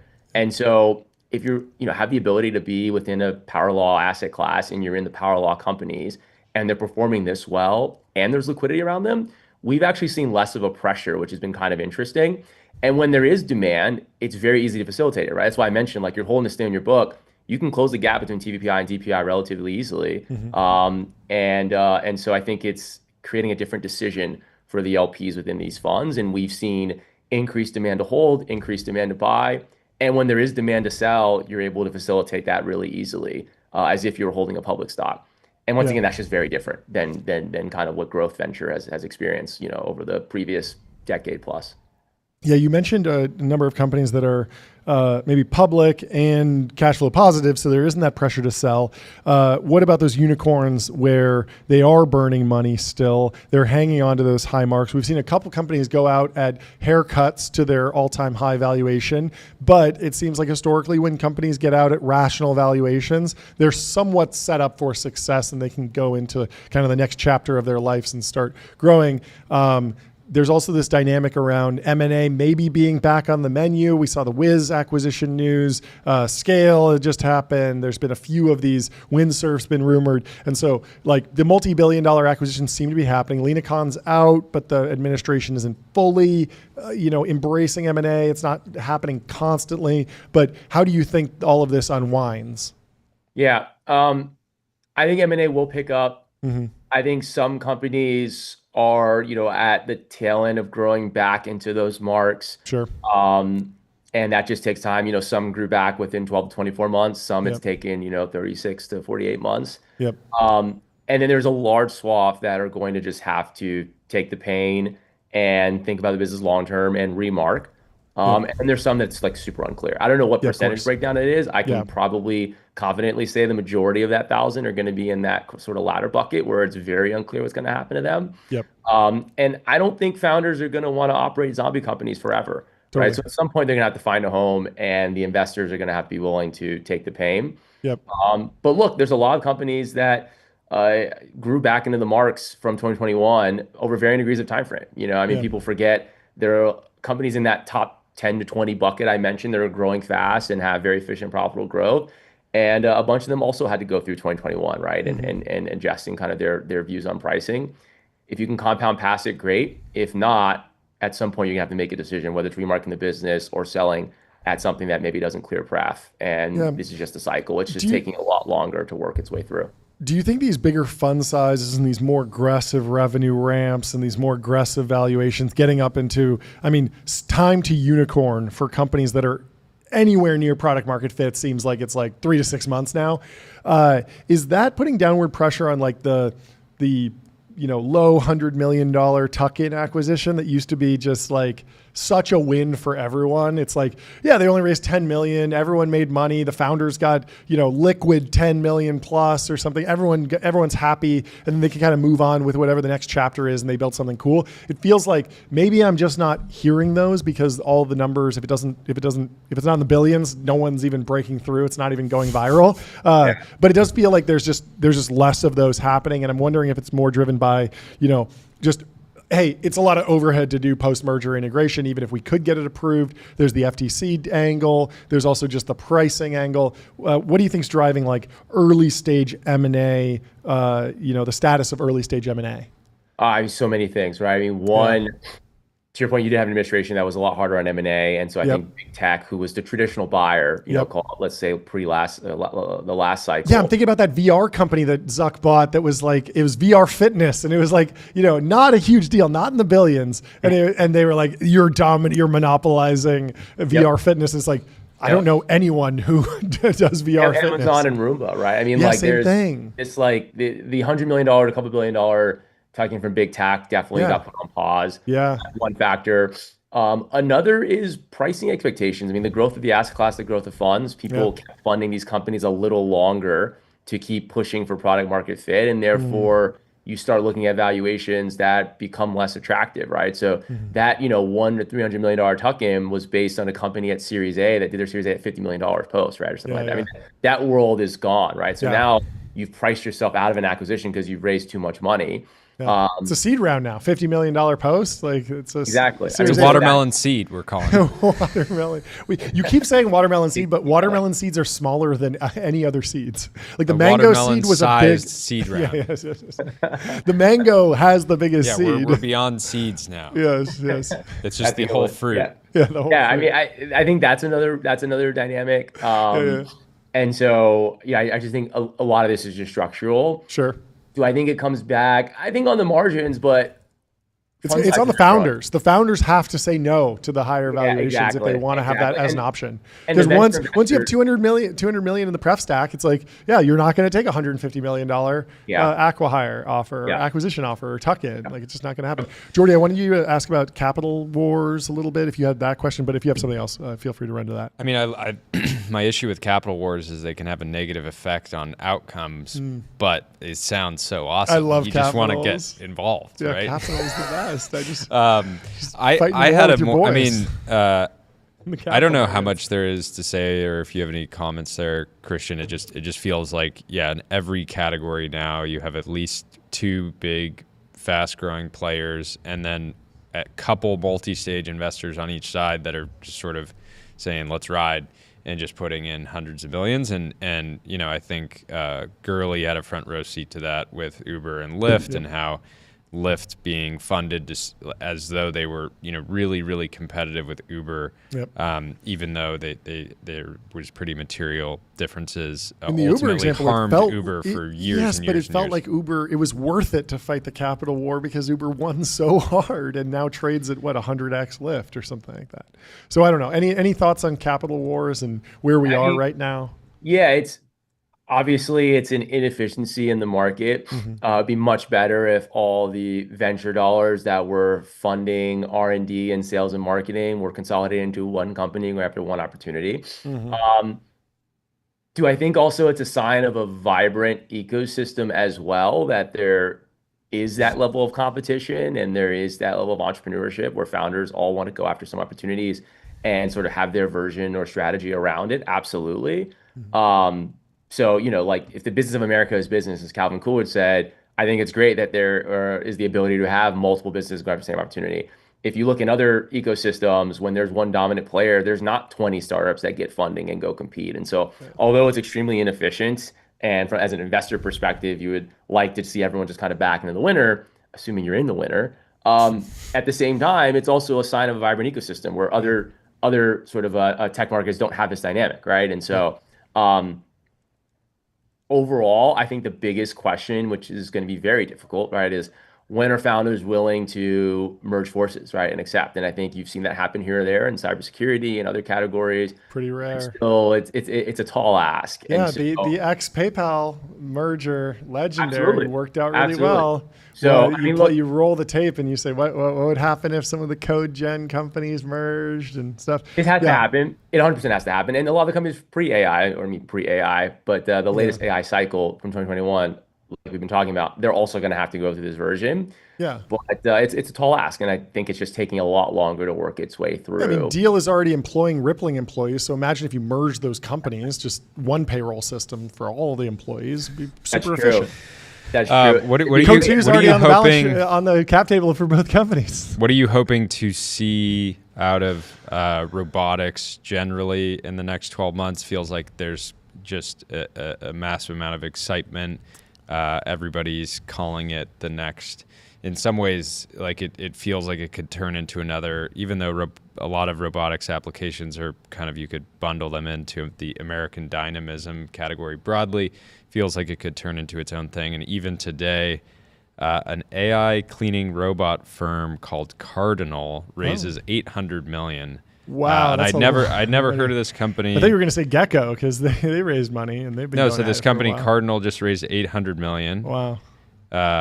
I guess SoftBank is participating. Let's but go. this is just one of many examples. I'm curious if you have any sort of expectations around the category. I'm sure you guys are in a lot of exciting companies already. Yeah, no, we haven't done much in the robotics space. I think for the most part for us, there's kind of two things. Like one, we like to think about things between R&D risk and engineering execution risk. And I think this still feels slightly on the R&D risk side, especially some of the humanoid robotics companies. And we're just not, I think there's better people to underwrite that. We're happy to invest once there's a bit more traction in the business as, growth stage investors. In that, I think, I'm not as close to a lot of these businesses, but I do think that, for an LLM to build a world model, I think it's very difficult. I know there are people that are much closer that have really good arguments on either side, and I walk away convinced, believing their argument based on who the last person I talked to. And so, I think overall we're just kind of staying back and paying attention to how this plays out. I think there's a ton of excitement for a lot of reasons. I do worry that this may be like the first or second wave of autonomous vehicles, where like now we're actually living and then beginning to actually play out. And we may be right on the trend. I'm a big immersive computing believer. I read every sci-fi book as a kid. Everyone read Kevin Kelly, Ray Kurzweil books. Like 100% we believe in robotics and want to see this, especially human robotics. I wonder if it's too early. And I wonder if the main use cases now are going to look more like industrial use cases or robotics that have been around in manufacturing kind of scaling out versus the kind of human robotics like you're seeing. But we'll see. But obviously it's a huge opportunity. Unclear if that's going to play out this cycle or in a future cycle. But it's a cool world if it does. I'm very much rooting for these companies. Are you seeing last question, are you seeing a slowdown in activity yet? It's June 16th. Yeah. Summer's coming. Sancho Pays popping. San Moritz. You're going to do you see rounds getting done this summer just because some of these companies are moving so quickly? I think all of Silicon Valley grinds to a halt personally, but we'll see. What do you think, Christian? I mean, ask me in August what's going on. June, July, there's a lot going on still, and there's a bunch of fundraisers. We're busy, and there'll be a lot of announcements coming out. But ask me in August. Okay, yeah, we'll have you back on from wherever you're vacationing. Thank you so much for joining. This is fantastic. Two more to go. Let us know what you're doing tomorrow. We got a lot of space for an engine. Come on, hang out. We can even put a plaque on it that's big enough. You know, Yeah. if you zoom in, that says the 137 Engine. That'd be engine. great. Anyways, great to see you. Thanks so much. Thanks for we'll coming talk to you soon. Got Cheers. Really quickly, let's tell you about Figma. You heard Christian mention it in that interview. Think bigger, build faster. Figma helps design and development teams build great products together. And we will invite our next guest into the studio, Aaron from Lightspeed Venture Partners, LSVP.com. Aaron, how you There doing? he is. Round of applause. Welcome to the stream. First appearance. Hopefully first of many. First of many, I would First of hope. many. How are the chickens? You said you were looking after your chickens for a second before you joined. It's awesome. Yeah, I had to go feed the chickens in the midday sun. They're good. They're good. We have a dozen new ones also. That's We're not a in- metaphor for seed stage bats. You No, have to no, feed the founders? I had to go Unfortunately feed not. my chickens. No, it's not what I call my founders. Yeah. No, the chicken coop on the property where I live. So Amazing. Do you have a high-tech chicken coop, or are you No, keeping it it's low-tech? pretty just much a all fence? chicken coops are falling apart by nature. Yes. You just kind of like keep propping them up. It's like any early stage investing. You just keep the companies alive until they produce eggs. Yeah, Yes. growing up, my dad was very into building hardware software solutions for our chicken coop. So he would rig these sprinklers to like fill up a bucket at the right time that would pull up the gate using gravity, and then it would dump out. So he should have productized it. There's now a bunch of chicken tech companies. I don't know how they're doing. Reaction to foxes and hen houses, avoid at all costs. Get scarecrows and fake owls. Fake owls, really? Decoys. Yeah, I'll send you a picture. This is It's good. quite Fox terrible. defenses, defense tech for chicken coops. I love it. Yeah, for hen houses. Anyway, awesome to On have to you the on news. it. Why don't before we just start all ranting together, talking about foxes and give houses. give a quick kind of overview of your background, what you're up to for the audience. Yeah, well, before I sold out, I was a founder myself, so I sat on the other side. I built a company called Final about a decade ago. We sold it to Goldman Sachs, and it became what is now the Apple Card. Yeah. So I've done a lot of kind of deep fintech experience. How I met Jordy was I was angel investing and advising long ago in early stage fintech, and then now I'm an early stage partner on the fintech team at Lightspeed. And when I say sell out, this is kind of what I want to do with my life's work, is help early founders and kind of be in the weeds, go 0 to 1. Break up the chapters of fintech history in your mind. When you started Final, I'm sure you just got a lot of. Did you get a lot of no's, or were you built different and people were like, "Yeah, I don't know about this fintech thing, but this makes sense." I got 100 no's, I think, when we were raising our Series A. It was kind of a slog. We were probably, fintech 2.0, where 1.0 was like Bank Simple and like a few other of those people. Wave 2.0, Chime would be at the beginning of that, and then like Robinhood would be we were kind of the same cohort of Robinhood. My company Final, ultimately, we kind of were going after the wrong target customer segment, where you just needed massive distribution, which it turns out that Apple does have, especially for the right customer base. So it made sense to partner with Goldman and kind of sit inside there. But now we're sitting on almost wave 4, right? Like we're doing a lot of stablecoin stuff at Lightspeed, and I spent a lot of time we hosted a stablecoin conference back in February. You look at all this stuff, and the stuff that you want to do in fintech now are just so much easier than it was back then. We were like a full actual credit card, including line of credit, and took 2.5 years to launch that company just because there hadn't been anyone since wave 1, when it was a company called Revolution Money had launched through Steve Case, and which is why they call it Revolution Capital. But that was wave 1, and we had to go find people from that company to even figure out as a startup how you bring a credit card to market. Now you can do it in 9 months if you. I have a question about this. I was talking to Christian about this earlier. This idea of like the compound startup, we've seen it in enterprise software. Why can't someone build all of the consumer fintech products in one kind of neobank, one-stop shop? On day one, I sign up and I get a credit card, a checking account, a savings account, the ability to buy stocks and Bitcoin, a mortgage, and a car loan all in one. Right now, that feels like 6 different startups, 6 different YC companies potentially. But if each one of those can now be built in 9 months, why can't they all be built in parallel in 9 months? We may see with kind of like all the AI stuff, but honestly, it's not a technology problem. Okay. Financial services products the same building blocks that have existed, I hate to say since the Medici's, but for a long time now. So we have product market fit. Consumers want access to credit, they want savings accounts, they want mortgages, they want car loans. What we don't have is product marketing fit. And so it's the same reason we've seen even Robinhood with essentially infinite capital to go and acquire. It's taking them a long time to get the right product construct and aggregate all of those different products together. And them, this is sort of the wealth front MO when they tried to play this game, but it's just really hard to get that second, third, fourth, fifth attach rate to be high enough to make it work that you can ever make the economics work. Unless you're playing the bundling game, right? If you're built, which is what Robinhood Gold is. If you're playing Amazon Prime, which is my best customers, I want to just own their entire financial life. That's a path you can take. But the answer is just product marketing fit. It's not product market fit. Financial services fundamentally have it. We need access to it, but you just, getting the product right.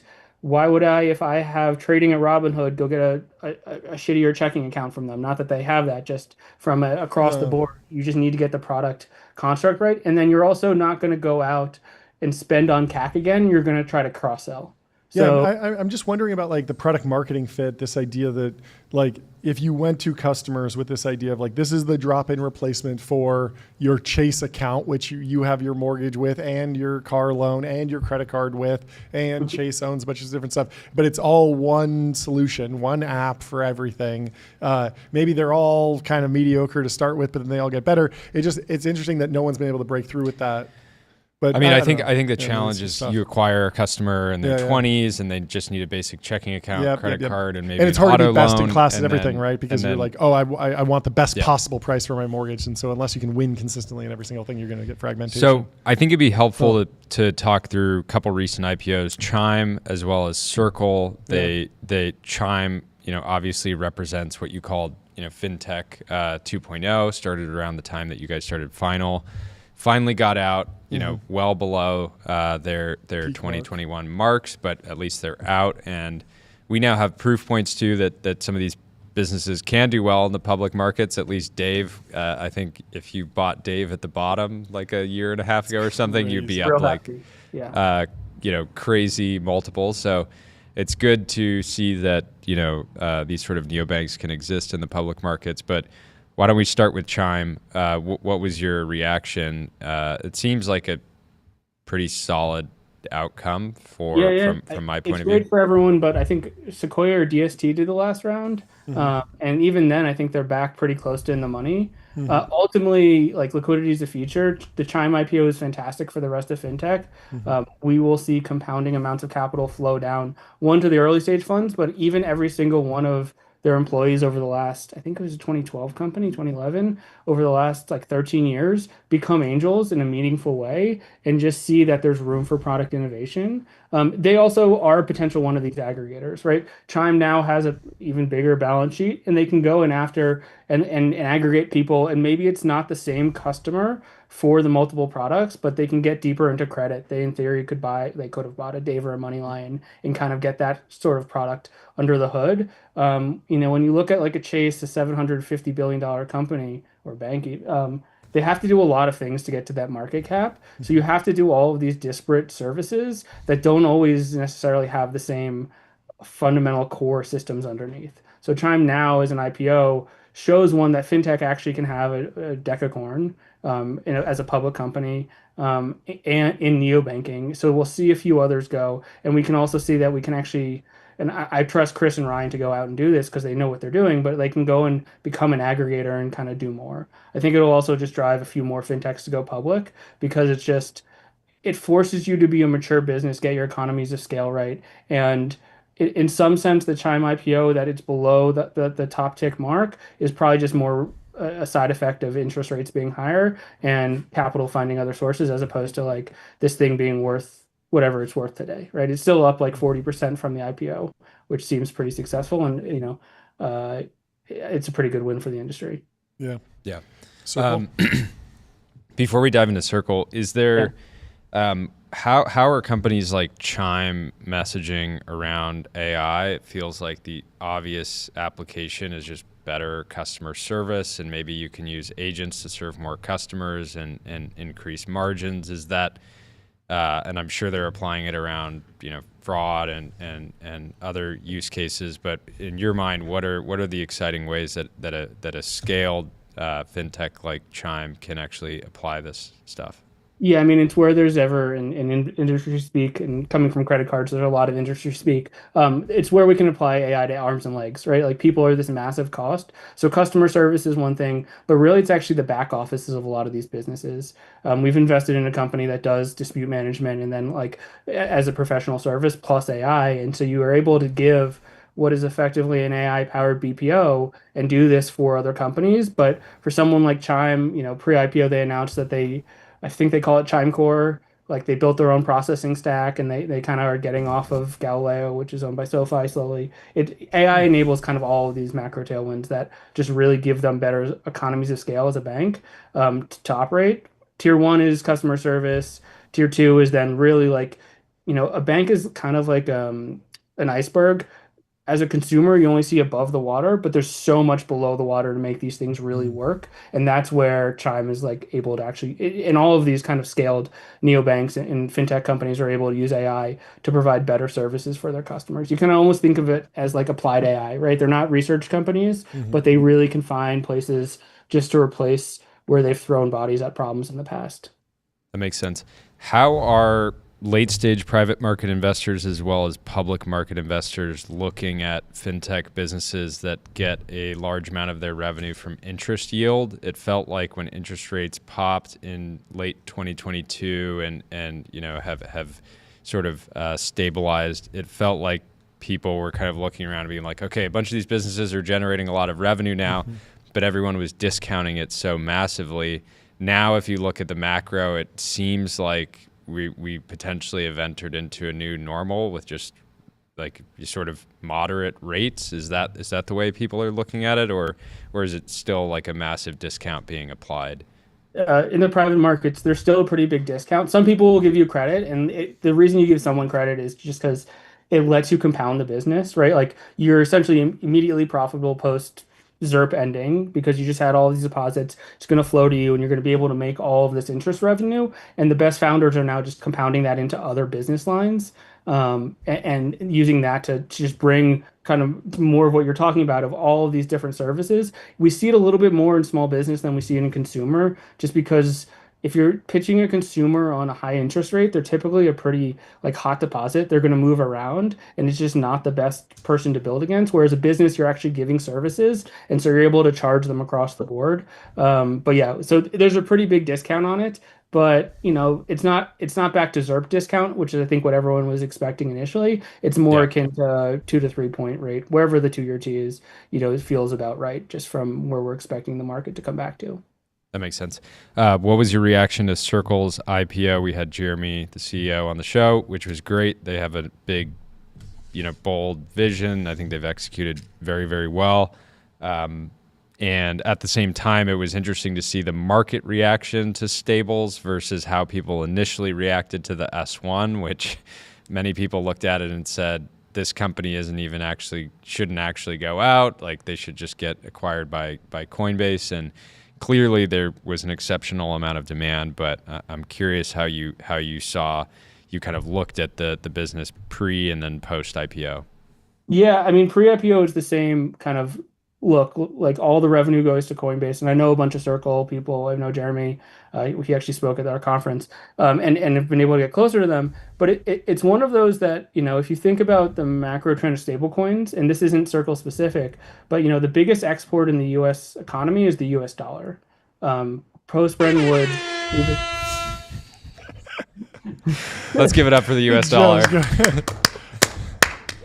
Yeah, post Bretton Woods, essentially, like we've tried to dollarize the world and make everything trade in it.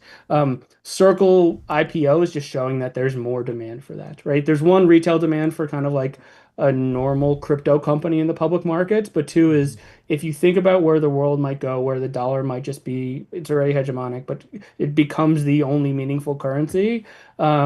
Circle or Tether is going to be one of those two people who plays that role. It's possible we see a new upstart. There's, we're playing around with a bunch of ideas around stablecoins and how they may exist. Maybe we'll get a stablecoin per country, not necessarily CBDC, but maybe we also dollarize every country. We're seeing a lot of ideas come through right now. From the Circle IPO, just showed there's just a ton of demand. I know Jeremy and team are incredible.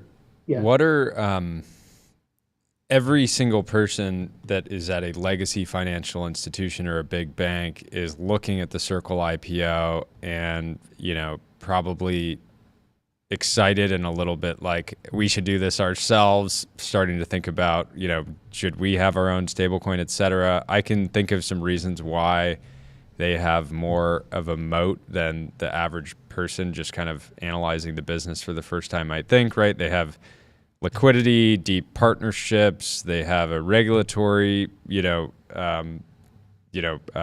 of arm that's now getting involved in countries all over the world.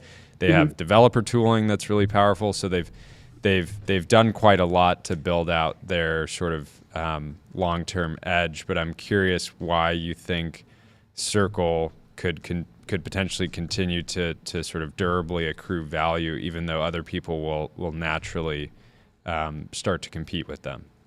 Yeah, I mean, look, there was a story about Walmart and Amazon trying to launch a stablecoin. The joke I've made to friends is that essentially just rhymes with Coles Cash. Like nobody wants a merchant-based stablecoin. Maybe from the banks they'll build a consortium, but we've seen historically those kind of fail. The reason Circle. But did Zelle fail or? Well, Zelle is EWS, which sells a bunch of services, but ultimately, like consumer NPS on Zelle cannot be high because it's so fraudy and so just painful to use as a kind of integration point. No, I'm talking.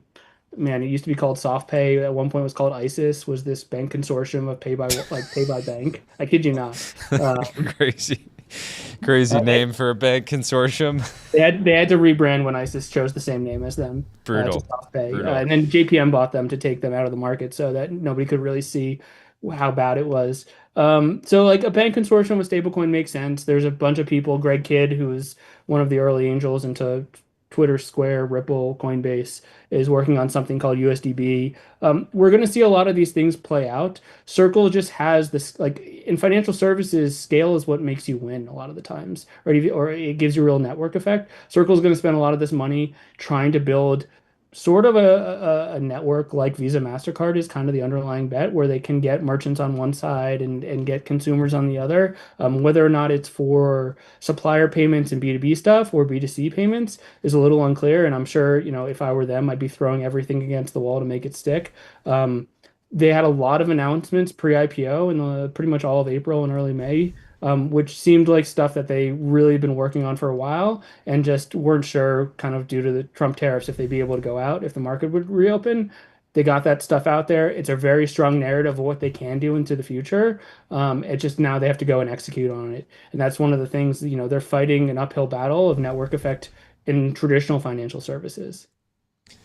How are you thinking about stablecoins as an investment category? I'm sure this is how you're spending probably 50% of your time. Is now the time to get in? It seems like this is a public company. No, I think in many ways the IPO. No, I'm not saying investing in the next stablecoin issuer. I'm talking about the actual consumer applications, B2B applications. The infrastructure's here.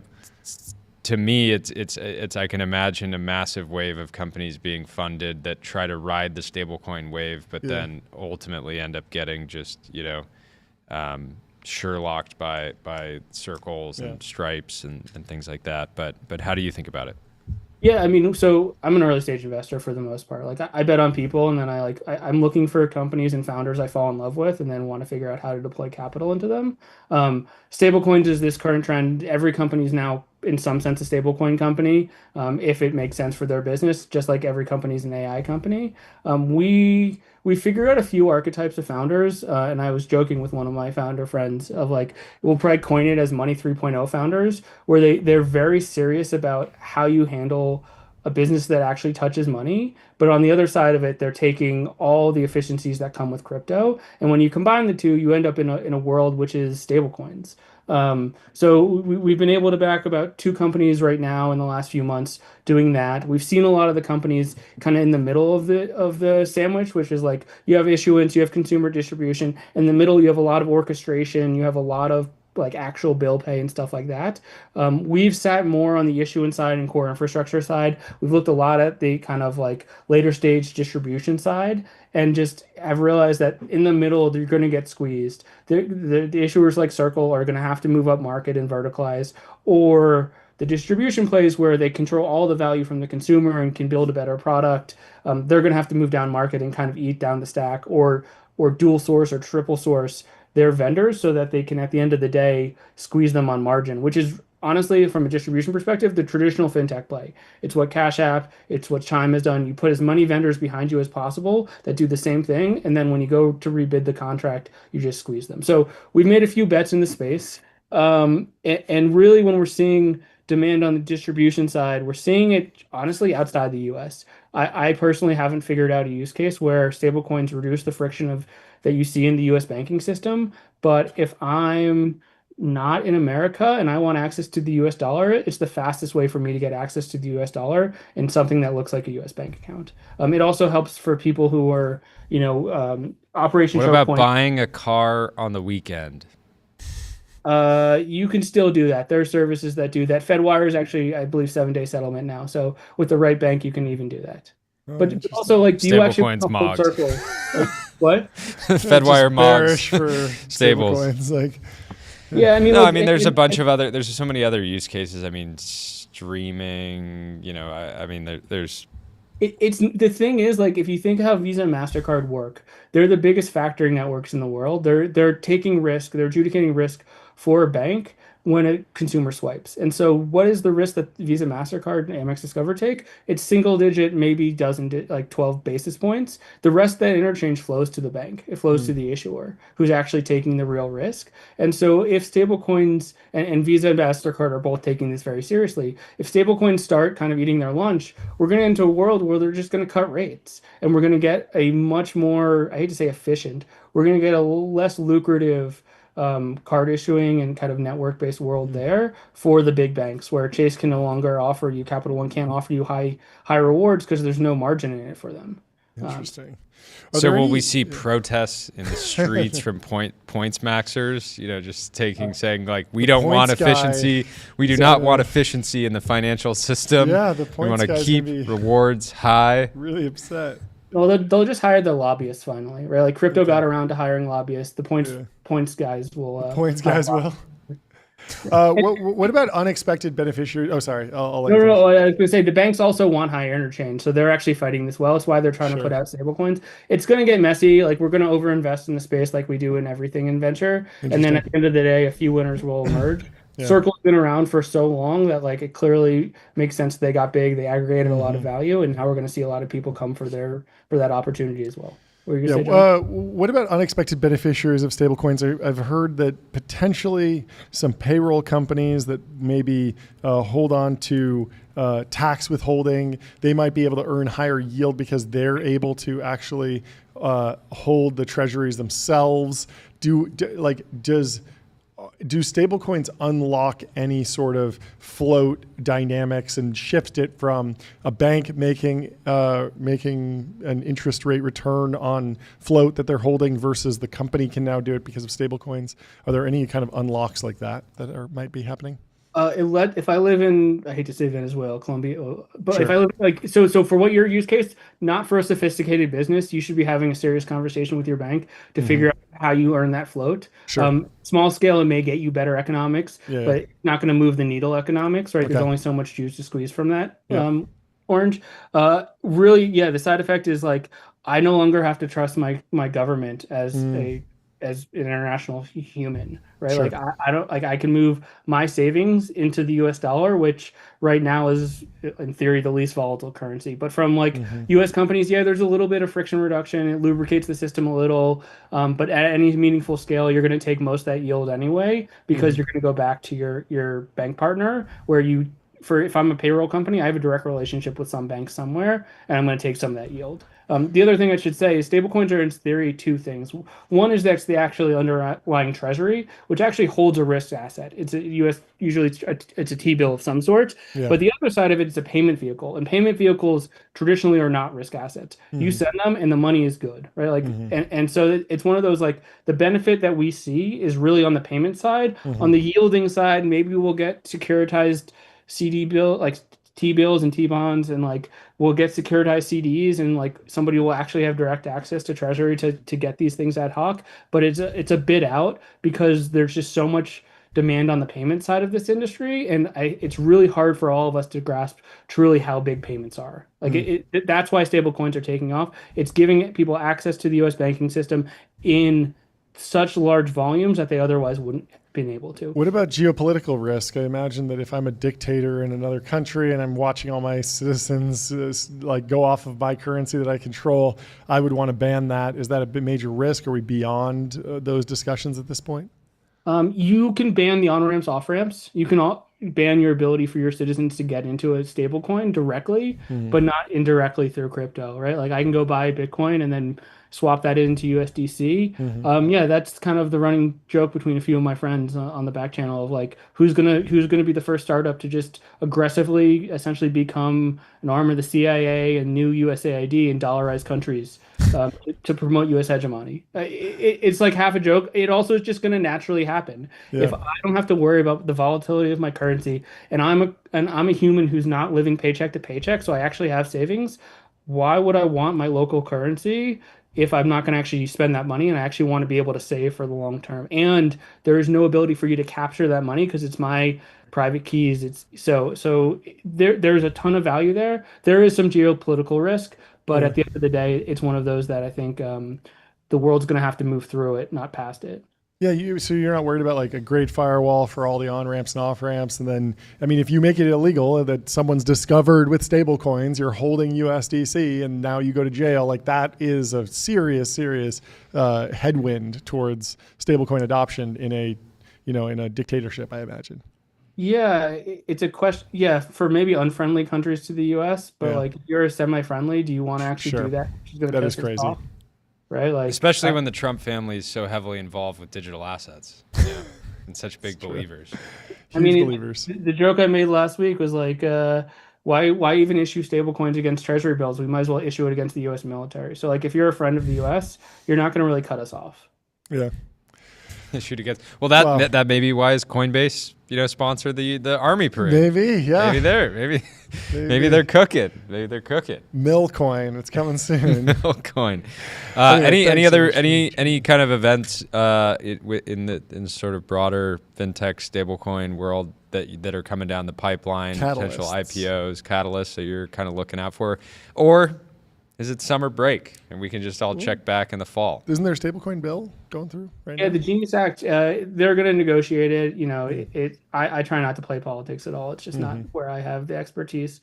I think they'll actually, I don't think we'll have a summer break. I think the IPO window's open, and this is not knowing anything. That's great to hear. Everyone thought they could get public in April, and then that blew up, and then May kind of like we reopened the window. If I was trying to go public, I'm going to try to sneak it through until something geopolitical closes the window again, which is like kind of the mantra right now. So I think the bankers in Wall Street are not going to get the summer off. The Hamptons will be empty. Time to grind. That's why the Hamptons are empty. It's so funny. There's been like these articles like Hamptons rentals are down 30% this year. IPO windows open. Time to stay on Wall Street. You can't leave Manhattan while the window's open. Would be anyway, insane. Thank you so much for stopping by. This was great, Aaron. I really enjoyed it. We'd love to have you back on again soon. Thanks, guys. Well, Later. If you are trying to scoop up one of those Hampton homes, head over to Wander. Find your happy place. Find your happy place. Book a Wander with inspiring views, hotel-grade amenities, dreamy beds, top-tier cleaning, and 24/7 concierge service. It's a vacation home, but better, folks. Our next guest is from Standard & Poor's, S&P, Joseph Cass, coming in the studio. Very excited to talk to him. He has talked to some of the most impactful financiers, one notch away from us. We talk about a lot of technology. We talked to some business folks. He has experience talking to Ken Griffin, Howard Marks, Ray Dalio, has a bunch of interesting stories to share with us. I'm excited to pick his brain. Welcome to the show. Joseph, how you doing? Hey, what's going on? John, Jordy, great to see you guys. Thanks for having me. All good. Yeah. How's things on your end in LA? It's fantastic. It's late for you, the right? crazy protests. You're in the UK? But it's still light, so it's all good. Well, we appreciate you staying up late to hop on the show. Why don't you kick us off with a little bit of introduction on yourself? And I'd love to just kind of understand how S&P is structured, how it's working these days, like the core business lines, because it's such a institution. Yeah, sure. It's a huge business. So I work in the ratings division. Yeah. So you have a number of different divisions, including the indices. So kind of like the S&P 500. Yep. You have market intelligence, which provides kind of the data and analytics platform. You have mobility, which owns a bunch of businesses, one of whom is Carfax. Oh, interesting. So there's a number of different divisions in the company, and I'm trying to remember if I've got all of them there. But it comes together to make S&P Global. So I work in the ratings division, which assigns the ratings. The kind of AAAs or the double Bs or the Cs. Yeah, we got to hold your feet to the fire because S&P downgraded America. And I'm hearing an accent, so this seems like it's maybe some political issue going on. Well, I can correct you there. It was actually Moody's. Yeah, it was Moody's. S&P. Thank you.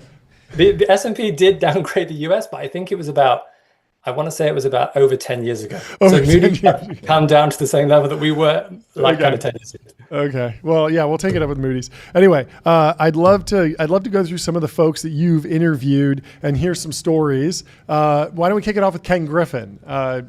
Break down his career, your experience chatting with him, and what you learned from him. Yeah, sure. So I can kind of give a quick overview as to why I'm meeting these guys, Please. Why I'm in the situation where I can meet them. Yeah. So essentially my role at S&P in the ratings division is to engage with the buy side, the big buy side investors. So after about 6 months, and I've been doing this previously at other roles, I thought I need a platform to essentially kind of make it easier for me to do this with these senior guys. Because as you guys know, trying to get a meeting with these senior guys from the finance side can be tricky. Yeah. Unless you've got something very hot for them. So I created this podcast and just said, listen, we're going to have a chat. It's going to be half an hour. We're going to talk about you. We're going to have a guest from S&P and we're going to kind of give you kind of one question to you, one to the S&P person and see how it goes. And that was 5 years ago. So now it's kind of grown slowly. I mean, I don't do many. I do one a month. So it's not as prolific as you guys doing 4 hours a day. Yeah. But it's grown slowly over the years. So now we can, as you said, we can meet those type of guys. So to answer your question, and just a quick plug, the podcast is called Leaders. If you want to look it up, it's called Leaders. Yeah, go listen. But in terms of Ken Griffin, so I mean, the actual podcast came about from I create a LinkedIn post, an old story about Ken, which I don't think many people knew, which was, this was 15 years ago. One of his assistants actually had terminal cancer and he funded her treatment for 2 years secretly, kind of without telling anyone. And she got into remission. It was kind of a miraculous turnaround. And then after that, he funded her to go to Hawaii with her family for a 2-week holiday and didn't tell anyone about it. And I thought that was, quite a cool story. So I found out about this through a tiny, in one of the Chicago kind of newspapers, an old PDF from 2009, and wrote it up on LinkedIn as just a story post, which sometimes I do. And then I said, I just sent it to Ken saying listen, just thought this thing was really cool that you did with this lady. And then he replied back and I was like, oh, wow, he replied. So I said, do you want to do a podcast? And he was like, yeah, no problem. So that was 6 months later. And last month we recorded in New York. And I'm sure the listeners know who Ken Griffin is, but obviously he's the CEO and founder of Citadel. So you've got Citadel, the hedge fund, which is this enormous hedge fund, but you've also got Citadel Securities, which is the market maker, which is, I think it probably is the largest market maker in the world. So he obviously a very smart guy. So we interviewed him in person last month. And, he is he's just as you would expect for someone who is that successful in their life. He kind of he's very good at answering questions, very succinct, can give you kind of a 1-minute answer to anything. And he kind of sums everything up in a really crisp way. And he's also very he's very personable. So he came out the lift. So I'm waiting for him at the lift, and he comes out the lift, and he has like a group, like an entourage around him, and I can see someone telling him something, like just whispering him something quickly, and I'm like, okay, I wonder what's kind of being said, and then in my head I'm like, oh, they're telling him who I am, probably. They're probably saying, oh, this is Joe, he's from S&P, you're going to do a podcast right now. And he comes up to me and he's like very strong handshake, looks me direct in the eye, and he's like, I am so thankful that you invited me. Thank you so much. And I was like, it's such a crazy, to me, he's literally, I'm just like another person for him, but he probably has this kind of intense kind of state which he's in, which is just amazing to witness. And he has this aura around him. And I don't want to use the kind of Rick James analogy, but he does have this like aura around him where he's like, you can feel him in the room, and you can feel his expectations of his team and of you, like of me as an interviewer. Kind of, I was like, okay, you're sitting up straight, you're making sure you have everything down to a T. So I was you can see why, beyond the kind of obvious fundamentals of Citadel, you can see how that energy probably permeates through the whole company just through his kind of vision. Do you notice any difference between the Ken Griffin archetype and some of the more behind the scenes financiers? Like, I imagine it's very hard to get someone from Jane Street on the show because they seem to be quieter, and yet Jane Street does do technical talks, but you don't hear from the founders that often. Do you understand what dynamic is going on there? Does Ken just view media differently, or is there something structural going on with his business that it makes sense for him to have more of a public presence than a pure high frequency trading focused firm that maybe doesn't have to interface with? I mean, they still have to recruit, but maybe they just have a different PR strategy. Yeah, it's interesting. I mean, my sense is that it's quite Ken-led. Mm-hmm. So Ken has lots of things to say, and he's super, super smart, and he's not afraid of saying them. Mm-hmm. So I definitely got that vibe from him that, that it's kind of no holds bars. He's not just saying something because he thinks he should say it. He's honestly giving you his opinion of something. And also, I mean, I don't know many guys at Jane Street, and I haven't actually reached out to those guys, probably because I thought it would be a no, because they're so kind of closed. They do seem closed, but maybe you could break through. Sometimes with these guys, they're closed until they're not. Yeah. So until they need to not be closed and they need to have a voice. So it's kind of the long game, I guess. Jordy, you have a question? Switching gears a little bit, I'm curious, your job, on the rating side of S&P, how much more challenging it gets when we're in this sort of critical macro environment and things are kind of unfolding real time that impacts businesses, banks, things like that. How do you guys approach situations like we've had even in the last week with Israel and Iran and other situations like it? Yeah, it's a good question. So obviously, my role being on the kind of investor engagement, investor relationship side, we hear a lot, in terms of these kind of large, huge events. And obviously, we've had the things in the past week, but we've also had the tariffs. Mm-hmm. So it promotes kind of a huge spike in inbound for us. We're very keen to be kind of outbound and like forward-facing, transparent, etc. But there's no doubt that those kind of occasions, everyone wants to speak to us. For good reason, but also I think So the big institutions reach out to you guys and ask you what else are you seing broadly? Is that how? Yeah, how it absolutely. works? Yeah, absolutely. So it's kind of what you guys seeing at kind of a macro level. What does kind of the X situation that's happening right now? How could that impact this group of ratings? It could be kind of financial services, or it could be large corporates, and they drill down to kind of one sector. So I, could have someone calling us from one of the largest buy-side firms saying, listen, I work on strictly autos kind of portfolio. How will the tariffs impact my portfolio, the ratings? What's your view? Just to kind of soundboard with us. And we have like pretty much every week, London, New York, Hong Kong, we have these investor roundtables where we engage with these kind of small communities. We speak to them, we have our analysts speak, and they can kind of, soundboard their ideas, and we can go back and forth. Very cool. I wanted to move on to some other folks you've chatted with. I want to hear the story of Ray Dalio. Obviously the founder of Bridgewater. He feels like someone who was maybe a little bit behind the scenes for a while, building the fund, and then principles that it was originally a PDF that just kind of like found its way onto the internet. I think they might have published it. Then eventually it turned into a book tour, banger, viral videos, podcast appearances. But what was your experience like with Ray Dalio? Yeah, it was fascinating. It was totally fascinating. So we had Ray on the show in kind of, I think it was 2022, I think it was. So kind of 2.5 years ago now, just coming out of the pandemic. Yeah. And like we have everyone booked for like 45 minutes.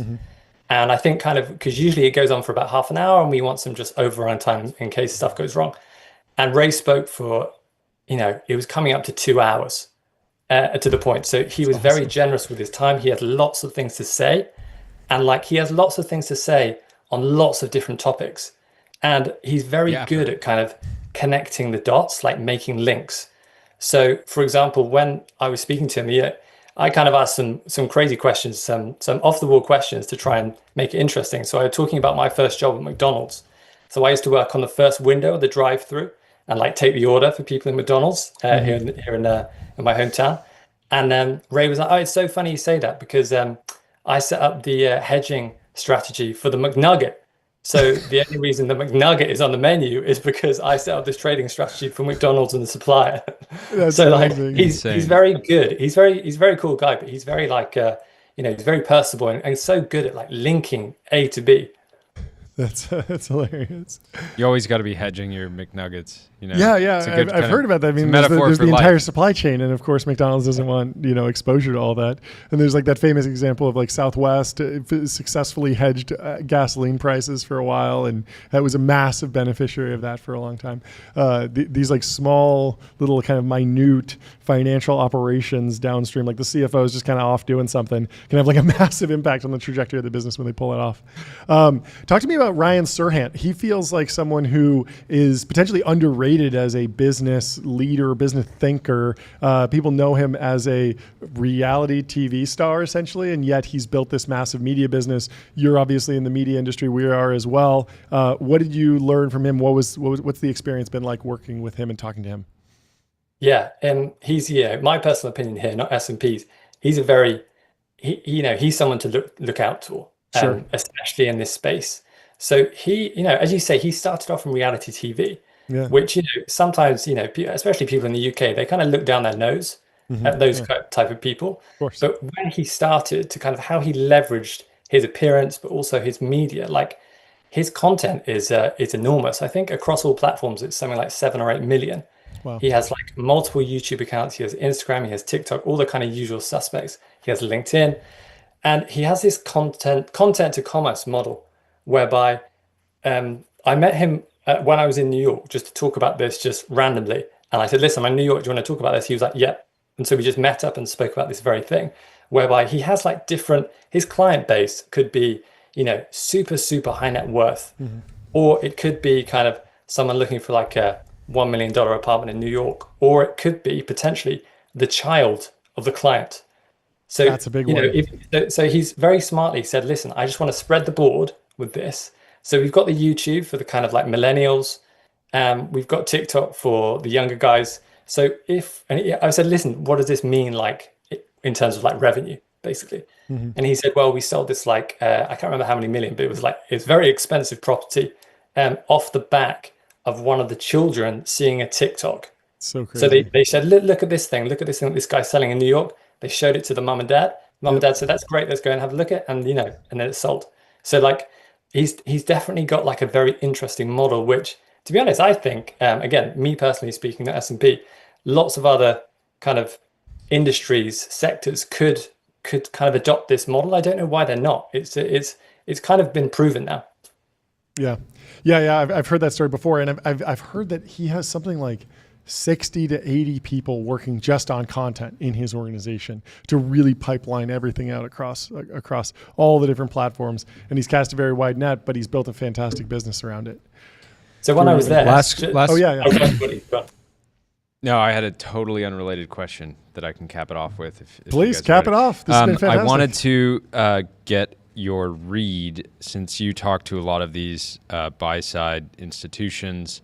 How are people thinking about ESG today? Is it still, are they, how do they feel on a personal level? And then what do their actions look like on an investment level?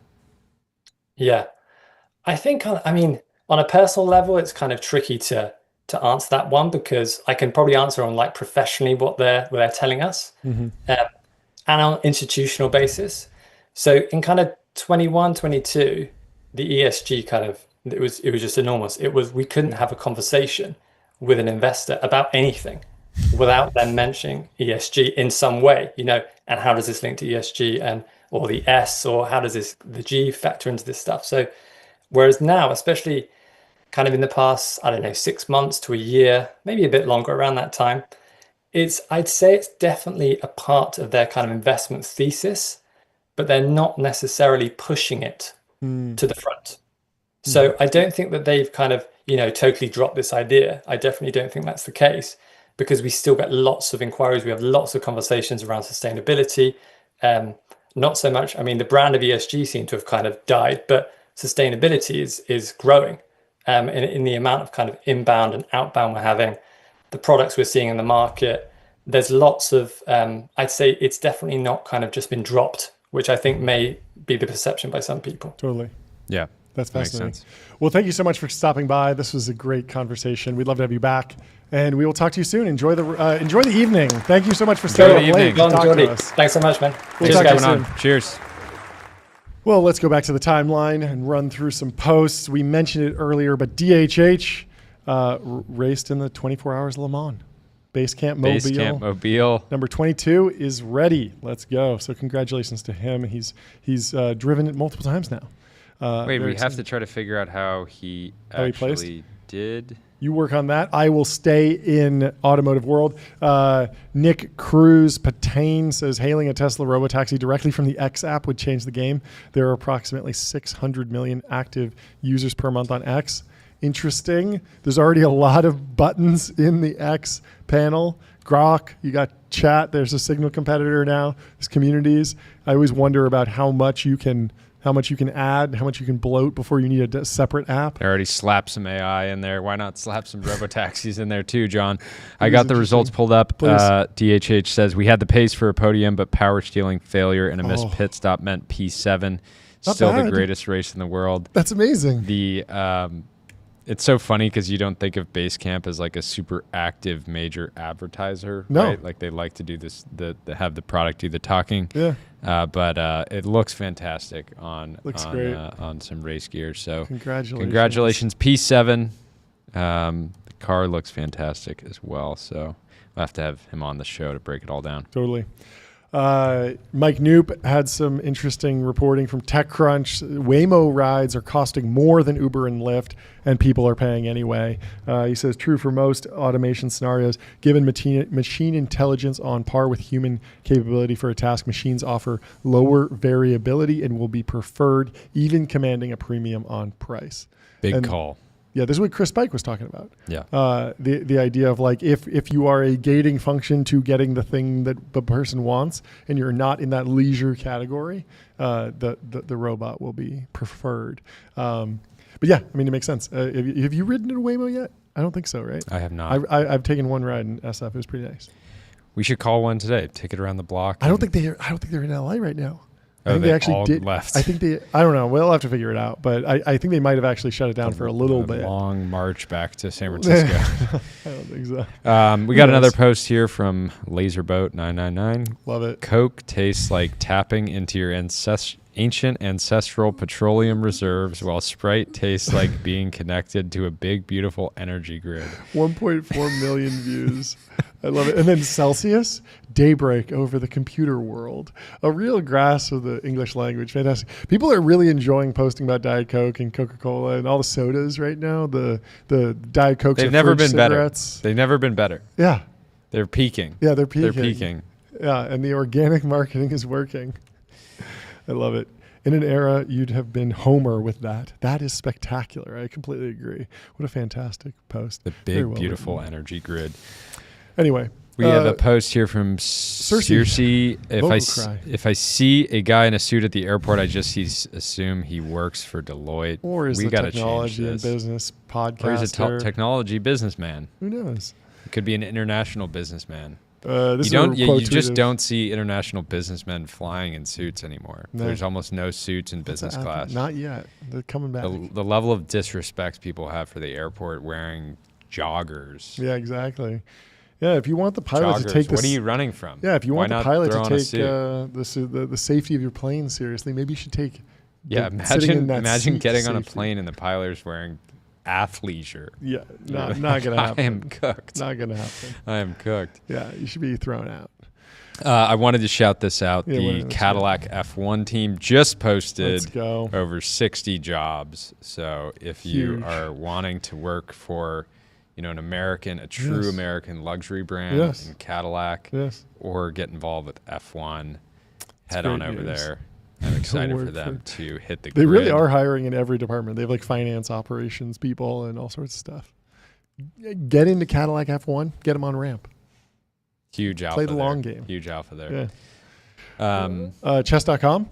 Sawher says between June 2020 and December 2022, accounts on the site jumped from 35 million to 100 million. I joined during that time. It had taken 14 years to bring in those first 35 million. Wow. Pretty historic run for chess.com.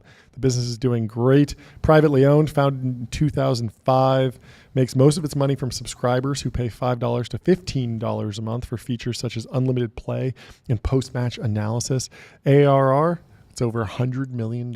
So congrats to the chess.com team. That's amazing. We haven't hit the gong today. We got to hit it for chess.com. Hit it for them. Hit it for them. We should also hit the gong for Eli Lilly because someone at Novo Nordisk failed to pay a $450 maintenance fee, which would have kept its patent on Ozempic in force for another 2 years. This is such a crazy story.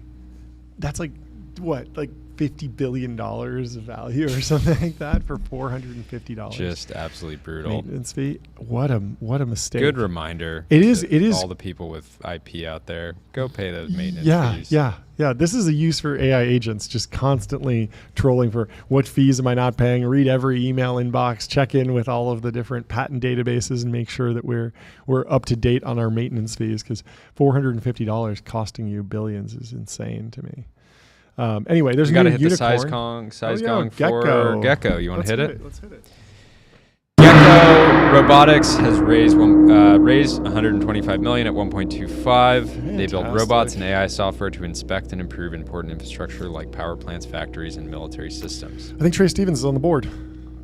It's very, very cool. Dog. It's like these Do they these actually robots crawl around like that? Yeah. So if you have a massive industrial equipment, like a massive like grain silo or like oil and gas, like silo that's holding a bunch of like a refinery, the robot will crawl up and down and scan and take images and understand, there's a structural weakness here, there's a crack here, the paint needs a touch up here, all of those different problems. And it's just cool because it's like they are very much a scaled business. Like they really do make these robots. They're not humanoids. They're highly specialized. But crazy. It's a great business. Crawl around buildings. Very, very cool. Wild. Chad Hurley, the founder of YouTube, says, honestly, this means more to me than any acquisition. He sold YouTube to Google. But there's a travel vlogger who met a young Iranian boy who basically speaks perfect English, all because he watches YouTube. I watched this video. The kid has a better grasp of the English language than most adults I know. He's very, very well spoken. Yeah. Bullish for English. Honestly, this was probably the biggest news of the last week. This is staying in YouTube world. Sulik had a back workout with Arnold. Okay. And broke the internet. One of the more important stories. 4 million subs. absolutely crushed it. Only 2 years ago or 3 years ago. And credit to Zach Progrob. He says Sam Sulek is a great example of where content is going. Back in 2023, August 20th, he's like, this guy's onto something. He's the future. And then of course he got his IFBB Pro card on absolute tear and has put out a ton of great content. Value of daily posting for sure. Just 1% better. The vlogs Daily get better. poster. Daily poster. If he was doing it weekly, it'd be much harder. Anyway, there was this odd news about the New York Times reporting that ChatGPT talked a guy into insanity, followed by suicide by cop. A human being is dead in passing. This falsifies the alignment by default cope, who whatever's really inside ChatGPT, it knew enough about humans to do this. And so Justine Moore says, it's ridiculous to say ChatGPT talked a guy into insanity when he had been diagnosed with schizophrenia and bipolar before he started using ChatGPT. This is a tragic story, but the man was clearly mentally ill. Messaging with a chatbot didn't kill him. Very, very sad story. But yeah, I mean, obviously, this is not the responsibility of the AI, but it is an opportunity for ChatGPT to potentially step in and help treat someone. And we've already seen promising results in therapy and of course, there will be an interesting dynamic about when does it call the cops on you if you are planning something? If it detects that you are insane, what should it do with that information? Because there's a lot of privacy and individual rights that are potentially infringed upon, but at the same time, could have had a much better outcome here. But very, very, very rough story. Anyway. Let's move back to Jane Street. We talked about them earlier. Instead of non-competes, Jane Street decides to make its own programming language so far from anything mainstream that you can't get a job anywhere else. Not entirely true, Bubble Boy. If you know OCaml, you can probably write Python. But yes, well, they're branching it. Is the thing. Yes, they're creating their own. But OCaml was already basically entirely maintained by Jane Street. Ron Minsky has like the main YouTube video about OCaml, this like low-level machine language. It's almost at like assembly level. Very, very performant, very fast. And Jane Street, I think, has been the main contributor to that programming language for years. But now they are branching camels, llamas, hogs, pigs. They're having a moment. They're having a moment. OCaml has been around for 12 years, something like that. Ron Minsky, he put out this YouTube video. I actually watched it back in the day. It was great. He's an absolute beast. It's one of the few pieces of Jane Street content that's out there, or was. It was like this interesting lens into the way Jane Street builds their high frequency trading algorithms. They need to be extremely performant, extremely accelerated, and so they now have their own programming language. So congrats to the Jane Street team. We have a post from Go Dinny, probably botching it. I can't articulate exactly why, but this generation of BTC founders feels like the tech equivalent of SoundCloud rappers. I wonder who they're talking about. Somebody else was posting that this feels like the generation of founders raised on YouTube. Which makes sense. I mean, they are extremely good at viral content. Is that entirely new? I think so. There's been other people consumer founders have understood viral growth loops for a long time. I mean, the Airbnb guys were doing stunts like the political serials. That was very much like a stunt, but it was like fun. Obviously some of the early Mark Zuckerberg experiments at Harvard were very designed to go viral. And designed to go viral or designed to scale rapidly or like there's this thing that I'm seeing in the timeline of founders sort of consistently trying to do things that piss people off or like are just trying to be attention grabbing without necessarily using it to drive any type of business results. I mean, like you can get a lot of downloads and attention just by rage baiting the timeline, but that low quality. Yeah, it just doesn't scale infinitely. Like eventually, like you just figure out that like getting 1 million views is doable every week, but it's just 1 million views. It's not something that's truly like going to scale endlessly, like a performance marketing, playbook or a true viral growth loop. Like you compare it to like the viral growth engine at Dropbox, where I give you storage, you come on, I get storage, and there's this loop, or like referring people to Gmail, like the classic viral loops that continue to grow even among people that don't need to necessarily see your viral rage Yeah. bait. So there's always a question about like once you have that attention, you have to shift into something that's more durable and more scalable. Totally. But I don't know. Maybe they'll take the lesson. The last viral rage bait didn't really go over as well, but we'll see. We'll see. Well, we have a post here from Hristo Vasilev. Tyler Cowan taking called a it. screenshot from Tyler Cowan's blog. He says, this was March 14th, 14th, only 3 months ago. Wow. When will Israel attack Iranian nuclear facilities?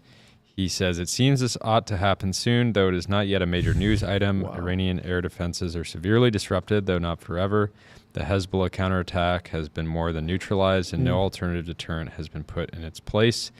That, too, may be temporary. Israeli public opinion is still close in time to October 7th, and Netanyahu is not so far from the end of his reign.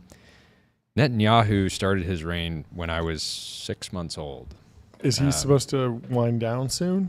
I don't That's a know good when. I don't question. know when his term is up, but certainly feels more than 4 or 8 years. Like he's been over there for a while. Are you sure it's been 20 years, or has he He just was been first in the elected government in to 20 prime years? minister in 1996. Oh wow. Okay. Interesting. The countries that will. The next election is November 3rd, 2026. Okay, so a little over a year. Yeah. Got it. The countries that will get very mad at Israel for such an attack are already close to maximally mad at Israel. Trump has signaled plenty of support, yet there is no guarantee that will last forever. Most of all, Iran is getting closer to having a workable nuclear weapon. I also find it striking how many people discuss the Ukraine negotiations without considering the two issues may be tied to some degree. How much will Putin, if at all, shore up Iran in such a scenario? Just a reminder that you should not forget about this issue. It could be the most important thing that happens this year. Wow. He really, really called it. And zero comments. like everyone just was like, yeah, okay, yeah, he's No saying comment. some stuff. But yeah, he called it, and now people are looking. Congrats to the Work Week team, Adam Ryan. 1 year ago, we launched a bold experiment. What if there was a real social network for business leaders? No self-promo, no influencer fluff, just verified operators helping each other. And they're seeing 10x growth in 5 months, 51% acceptance rate. Did you see who was 15% shouting them conversion. out too? Lance Armstrong. Oh, wow. Crushing. Adam, Had to your throw team- this in there. Lance is an early investor Yes. in Work Week. He's investing in a lot of stuff now. He has a whole fund. Yeah, he's running it. I was on the Work Week board Yeah. through the Series A, and That's it's just awesome. been amazing to watch them execute over the last year. Congrats to Company them. is ripping, and I thought it was cool that Lance was Gave it a throwing him shout-out. a little shout out here. That's great.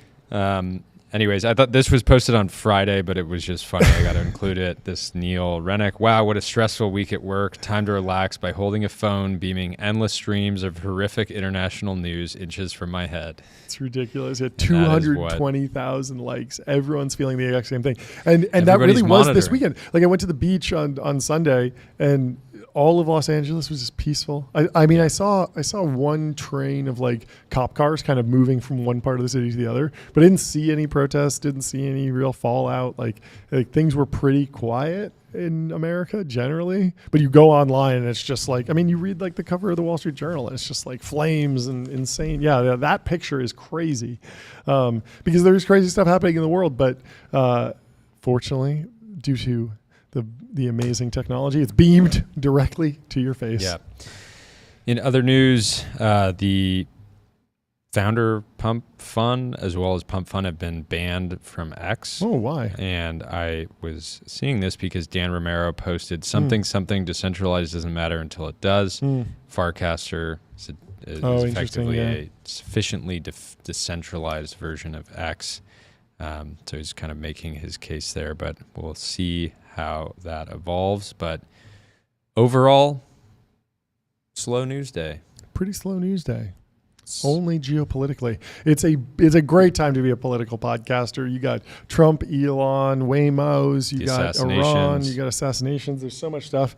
Us over here, we got to talk about technology. So maybe tomorrow we break down the Warner Brothers Discovery split, some HBO stuff, some sports stuff. I think it'd be fun to do a deep dive on Le Mans and some of the history there. Yeah. There's a lot that we could go into in different directions. We also have absolutely insane lineup. We have an of guests insane tomorrow. lineup tomorrow too, so I don't think Some we'll be getting incredible to a lot of range. that, but we have a lot of range, and it's going to be a lot of fun.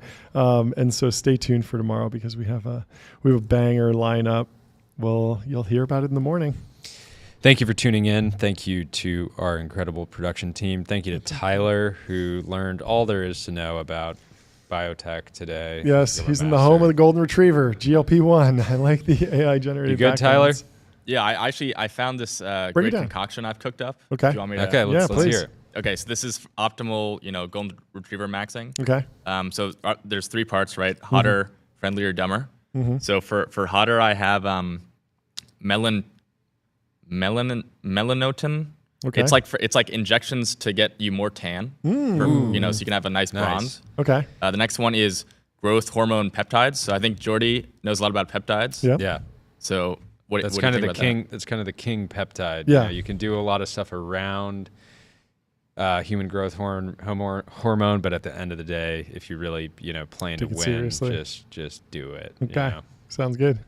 that? Okay, and then the third one I have for hotter is blood transfusions from young people. Okay. This has Like been an popular like an in kind of intern the tech or sphere. would like an intern be good, like a summer intern? Yeah, would you recommend pulling blood from a summer intern?